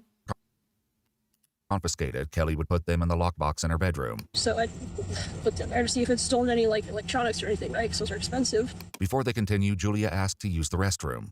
They take the opportunity to collect the teenager's clothing for evidence, trading them for a jumpsuit. When questioning resumes, they press more Oh, I didn't know iPods were still made and sold. That's cool. I liked my iPod. about the ongoing disputes with Kelly. Well, me and her would have a lot of arguments about things, especially over like me being trans. So she'd be like, okay, you're not a real boy and blah, blah, blah. Well, you know, the whole spiel of transphobic stuff. Okay. But She doesn't approve of your lifestyle.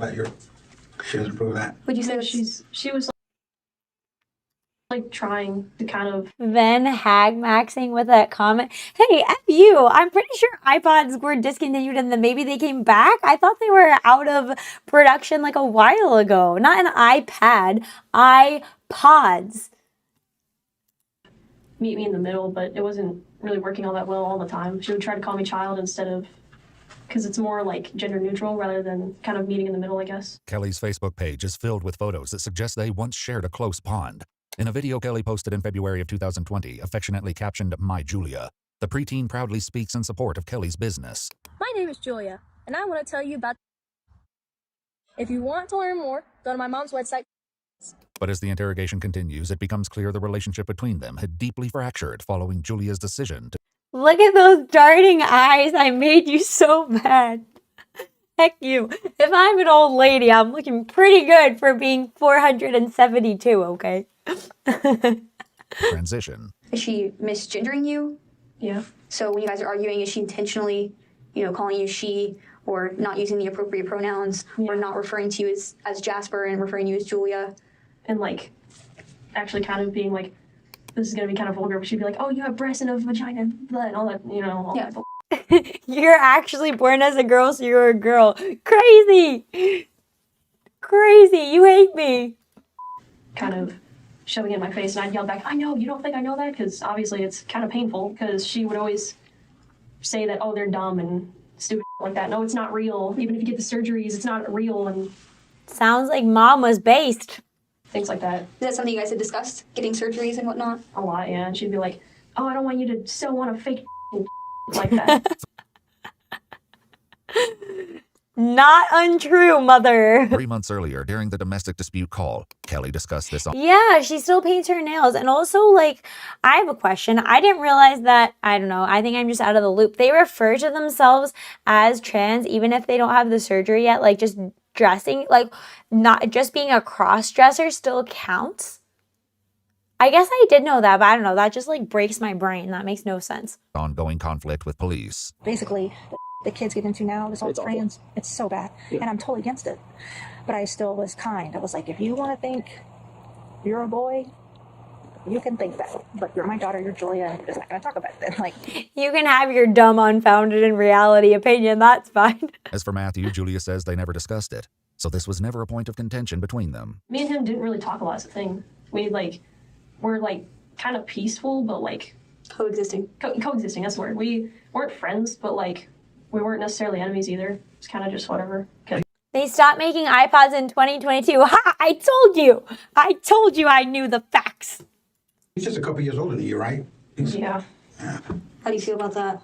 No, I didn't like it. I mean, I don't really support their relationship as a thing, so I think that's the only kind of like tension that there was between us, because it would always be kind of awkward when it was just me and him in the house, because we wouldn't say to each other. Yeah. Because it's kind of like, I don't really want you here, and it was kind of obvious because I didn't support the relationship at all. With potential motives uncovered, investigators still must work to unravel a tangled story filled with many contradictions, unanswered questions, and disturbing clues. So circling back to the argument that you had today, she takes the iPod away and the phone.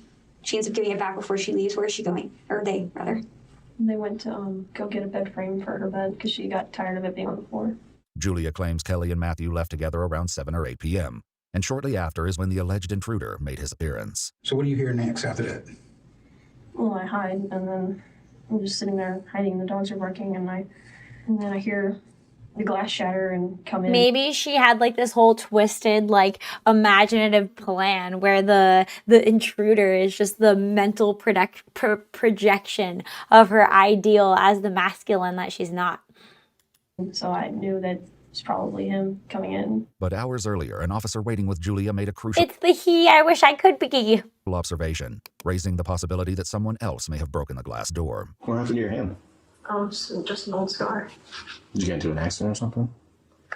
One day I'd come home from doing whatever I was doing, and I forgot my key, and Mom wasn't home. Just broke my window and got in. That's normal. You punched the window? There's no rocks or anything outside? Not that I could find, but it's not like it's like hurting or anything. It's just still recovering, I guess.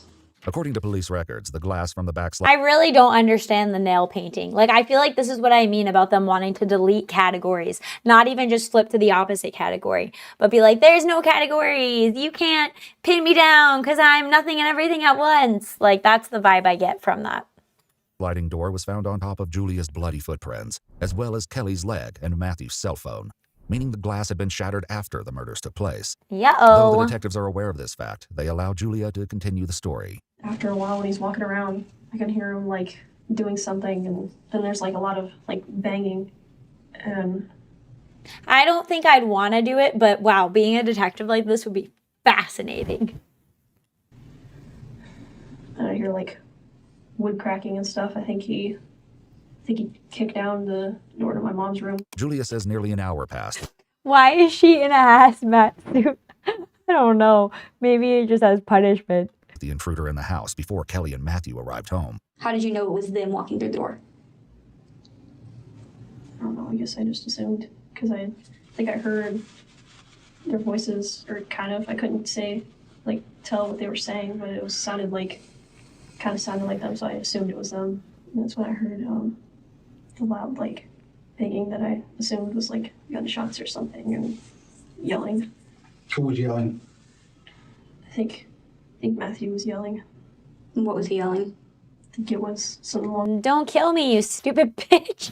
Maybe that's what Matthew was yelling. Preserve the evidence on her clothes, maybe. Yeah, maybe. The nail painting is because the girl is a trender. She doesn't really want to be a man. She just wants to set herself apart as different to get that social currency of victimhood. Yeah, I could see that. Did you guys have the experience of like the kids in high school that like pretended to be cats? I feel like it always reminds me of that. Or maybe it was middle school. I don't know if you had that experience, but I certainly did. And I feel like there was a crossover between the kids that did that and the kids that ended up in these communities. I don't know. It was a thing. I feel like they used to meow at each other, and they were like older. Like these were not, I don't know. Was this a regional blip and not a common thing for people? Because I feel like that was cemented in my mind as like there was a crossover between people like this and people that wanted to be in a cat group. I don't know. On the lines of like stop or something. You heard gunshots before? Yeah. And did it sound like gunshots to you? Yeah. Okay. And how many gunshots do you think you heard? Like 5, 6-ish maybe. But once again, Julia shared something with the officer in the lobby that suggests the 16-year-old was much closer to the gunshots. All right. Yeah, that's. It's just my ears hurting from shooting a gun. What's up with my ears? Kind of messing with me. Did you hit an ear or something lately? Some things happened and some loud gunshots. So yeah, I think that's what's making this ringing. Hopefully, I don't have tinnitus now. Yeah. How close were you to the gunshots? I was in a different room, but it was still loud enough. Must have been a pretty big gun then. Not really. It was just. I think they took the one that was in my mom's room. I'd be 100% sure, but I think. She didn't know she needed ear protection. Idiot. Yeah, I feel like if you were the next room over, it wouldn't be. Would it be like still in the risk zone for giving you tinnitus if you were a room over from like a handgun? Not entirely related, but in basic training, the guys who talked a big game puked their brains out after the CS gas. No, I kind of get the relation because like she talked a big game of murdering these people and now she's like, oh my poor ears, I'm gonna get tinnitus. If she was in a different room, how could she hear it? No, depends on the caliber. What kind of gun did your mom have? I don't remember, but it was like a handgun, and on the standard of handguns, it was pretty small, like smaller than that one. Okay. Kelly's .38 special revolver was found in the backyard, just underneath Julia's bedroom window. Julia again explains that more than an Like they're not gonna test it for handprints or fingerprints? hour passed before it felt safe enough to emerge from the bedroom. When I actually came out, the first thing I saw was blood on the ground. Outside your bedroom door? Okay. Then what did you see next? I know that they're just like trying to draw out as much evidence and information as possible, but man, do I want to see her confronted with this truth that she can't avoid, like the truth of her own gender. I looked to the left, and that's when I saw Matthew on the ground. Did it look like he was breathing when you looked into the bathroom, Matt? I think I could hear him faintly, his like gurgling. Okay. Despite signs that Matthew may have still been alive, Julia didn't call for an ambulance. She literally dropped it outside from her bedroom window. How fucking dumb can you be? Hey, she doesn't seem like she thinks very deeply about her life choices, okay? I remember at some point I went in my mom's room and saw that the door had been like, kind of looked like it had been like busted in.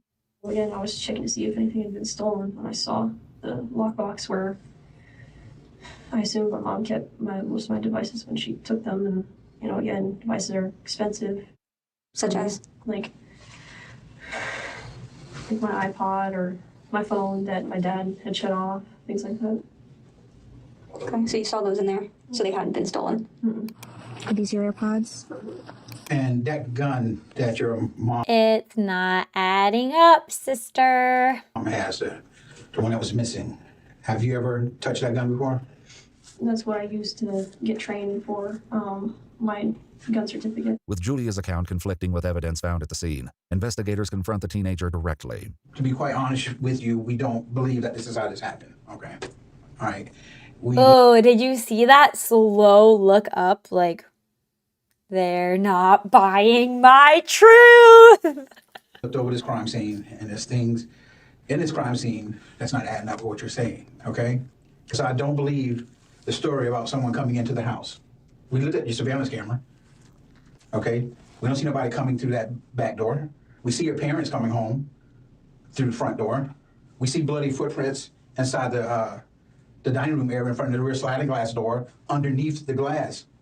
That blood. But guys, she doesn't feel like she murdered them. She doesn't identify with being the murderer, obviously. Be on top of the glass. I'm gonna ask you straight up, okay? Are you the reason why? Did you hurt your parents today, your mom and Matthew? And if you did, was there a reason why you had to do it? Theoretically speaking, let's say what you're saying, that Theoretically speaking, what is truth anyway? it was theoretically speaking, let's say that it was me, right? What? So Josh, I'm going to be honest with you. It's not really theoretical at this point. Everything he just stated to you is telling us that something happened that you're not telling us. Julia tries to argue that there are blind spots on their security cameras, and an intruder could have simply avoided them. But the detective reminds Julia that an intruder would have had to know where those blind spots were ahead of time, something that is very unlikely in their experience. Now, you was just about to say, what if it was you that did this? I'm saying theoretically. Okay. Theoretically what? What? You said that get it off your chest and whatever, but it's like, that's not how that works. It's... Of course, it's not going to go away that quick. What do you mean? It's not. But you give us a reason, because other people are going to look at this interview. And they're going to want to know, is this a monster over here, or is this somebody who made a terrible mistake? Did you shoot your mom and Matthew today? Well, you're basically saying that I did, so do you even need my answer? While the remainder of Julia's interview was redacted, the detectives provided a detailed Why was it redacted? Redacted for what? summary of the chilling confession that followed.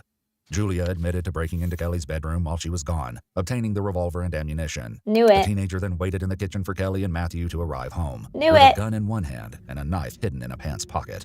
When they walked through the front door at 10:34 p.m., Julia told them, "Welcome home." Julia confessed to What a creep. shooting and killing Kelly before turning the gun on Matthew, who pleaded for the teen to stop. Julia then followed Oh, you know what's weird? Did you hear them say that the guy was only a little bit older than her? I wonder how old the boyfriend of the mom was. I wonder if she was like jealous of the mom's relationship. She's what, 16? How old was he? Like 20, 22? Oh, interesting. But she didn't think that she wanted to live as a girl or that she could get male attention, so maybe she was jealous. I don't know. I'm just throwing it out there. That's a weird ass dynamic to live in. Matthew into the bathroom where he retreated, stabbing him multiple times after running out of ammunition. Finally, Julia reloaded the revolver and shot Matthew one more time in the head, ultimately killing him.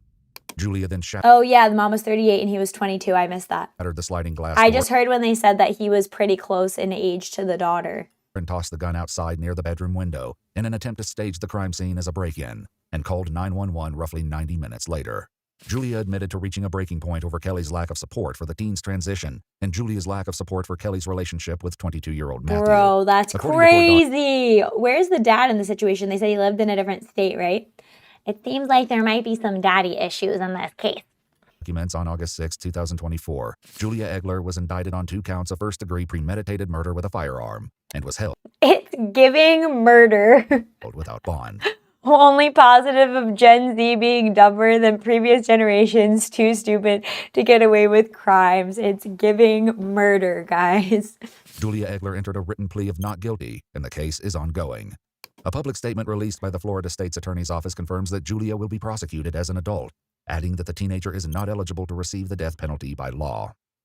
Yeah, but let me guess she's going to get out on account of insanity because she has like gender dysphoria or something. Like, could you imagine? I would not be surprised. I would not be surprised, guys. Dad went to get milk and never came back. Yikes. I'm letting my skippable YouTube ads run for the sake of your channel. Ven, you're welcome. Oh, hey, thanks for the support. Hit the like button. Oh, I did want to say, before I end stream, I am going to end it because I feel like I've reached the end of my voice safety zone, but I'm glad we got to stream. I didn't have to like cancel it again. That would have been a bummer. So I super appreciate like everybody being here, watching, engaging, having fun in the chat together. And I also super appreciate everybody that donated or has donated. There is like no expectation of a donation. Every time I get one, I'm thoroughly surprised and flattered that you've decided to do that. My plan for this channel is that ad money is great and like sponsorships are great and all of that, and my channel just got monetized on YouTube and that's all great, but just because I don't love censoring like the things that I talk about, I am pretty reliant on like fan funding, and I've gotten more fan funding than I've even expected to get at this point, which is crazy, and I'm so grateful. So if you are somebody who is interested in that, I did launch a Patreon. There's not like a ton up there right now. There'll be like some behind the scenes stuff, a little like IRL, you know, some little IRL reveals now and then, art that I've generated, stuff like that. And so if you're somebody that's interested in that, I just wanted to say I did launch it. There's a link in my bio and all of that if you are interested in checking out the Patreon. So thank you so much for tuning in today. It was a great stream. Hopefully we'll get back to Mass Effect soon. And I have some like behind the scenes projects that are being worked on and that you guys will find out about soon. So thank you for being here. Have a beautiful Saturday. Thank you for watching and chatting. Don't forget to click the like button and subscribe if you liked what you saw. Good night. Nice to meet you. Have a beautiful life. See you all next Saturday. Bye-bye. Thank you.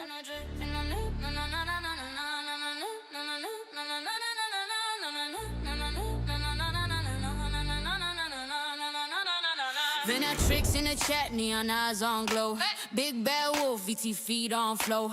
Avatar sharp, got the crowd on log. Every bar silver fang when I chomp that talk. They twist my words, try to spin that thread, but I bite through cab, lead the lies half dead. I don't chase cloud, I just chase that truth. Mic check, muzzle off, I'm the young cage proof. Timeline twitching when I drop my views, cause I don't bow down, I just break fake news. They gaslight ghost right sell that spin, but my pack see clear, we were born to win. Venatrix in the chat, neon eyes on glow. Big bad wolf, VT feet on flow. Avatar sharp, got the crowd on lock. Every bar silver fang when I chomp that talk. They twist my words, try to spin that thread, but I bite through cap, leave the lies half dead. I don't chase cloud, I just chase that truth. Mic check, muzzle off, I'm the young cage proof. Timeline twitching when I drop my views, cause I don't bow down, I just break fake news. They gas like ghost right sell that spin,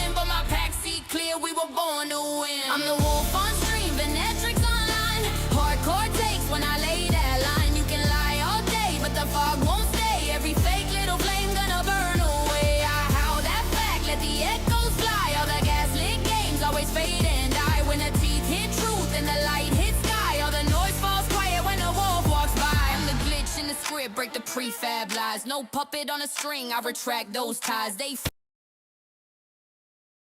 smells like fear when illusion gets smoked. You can clip that string, twist context again. Still the real shine bright.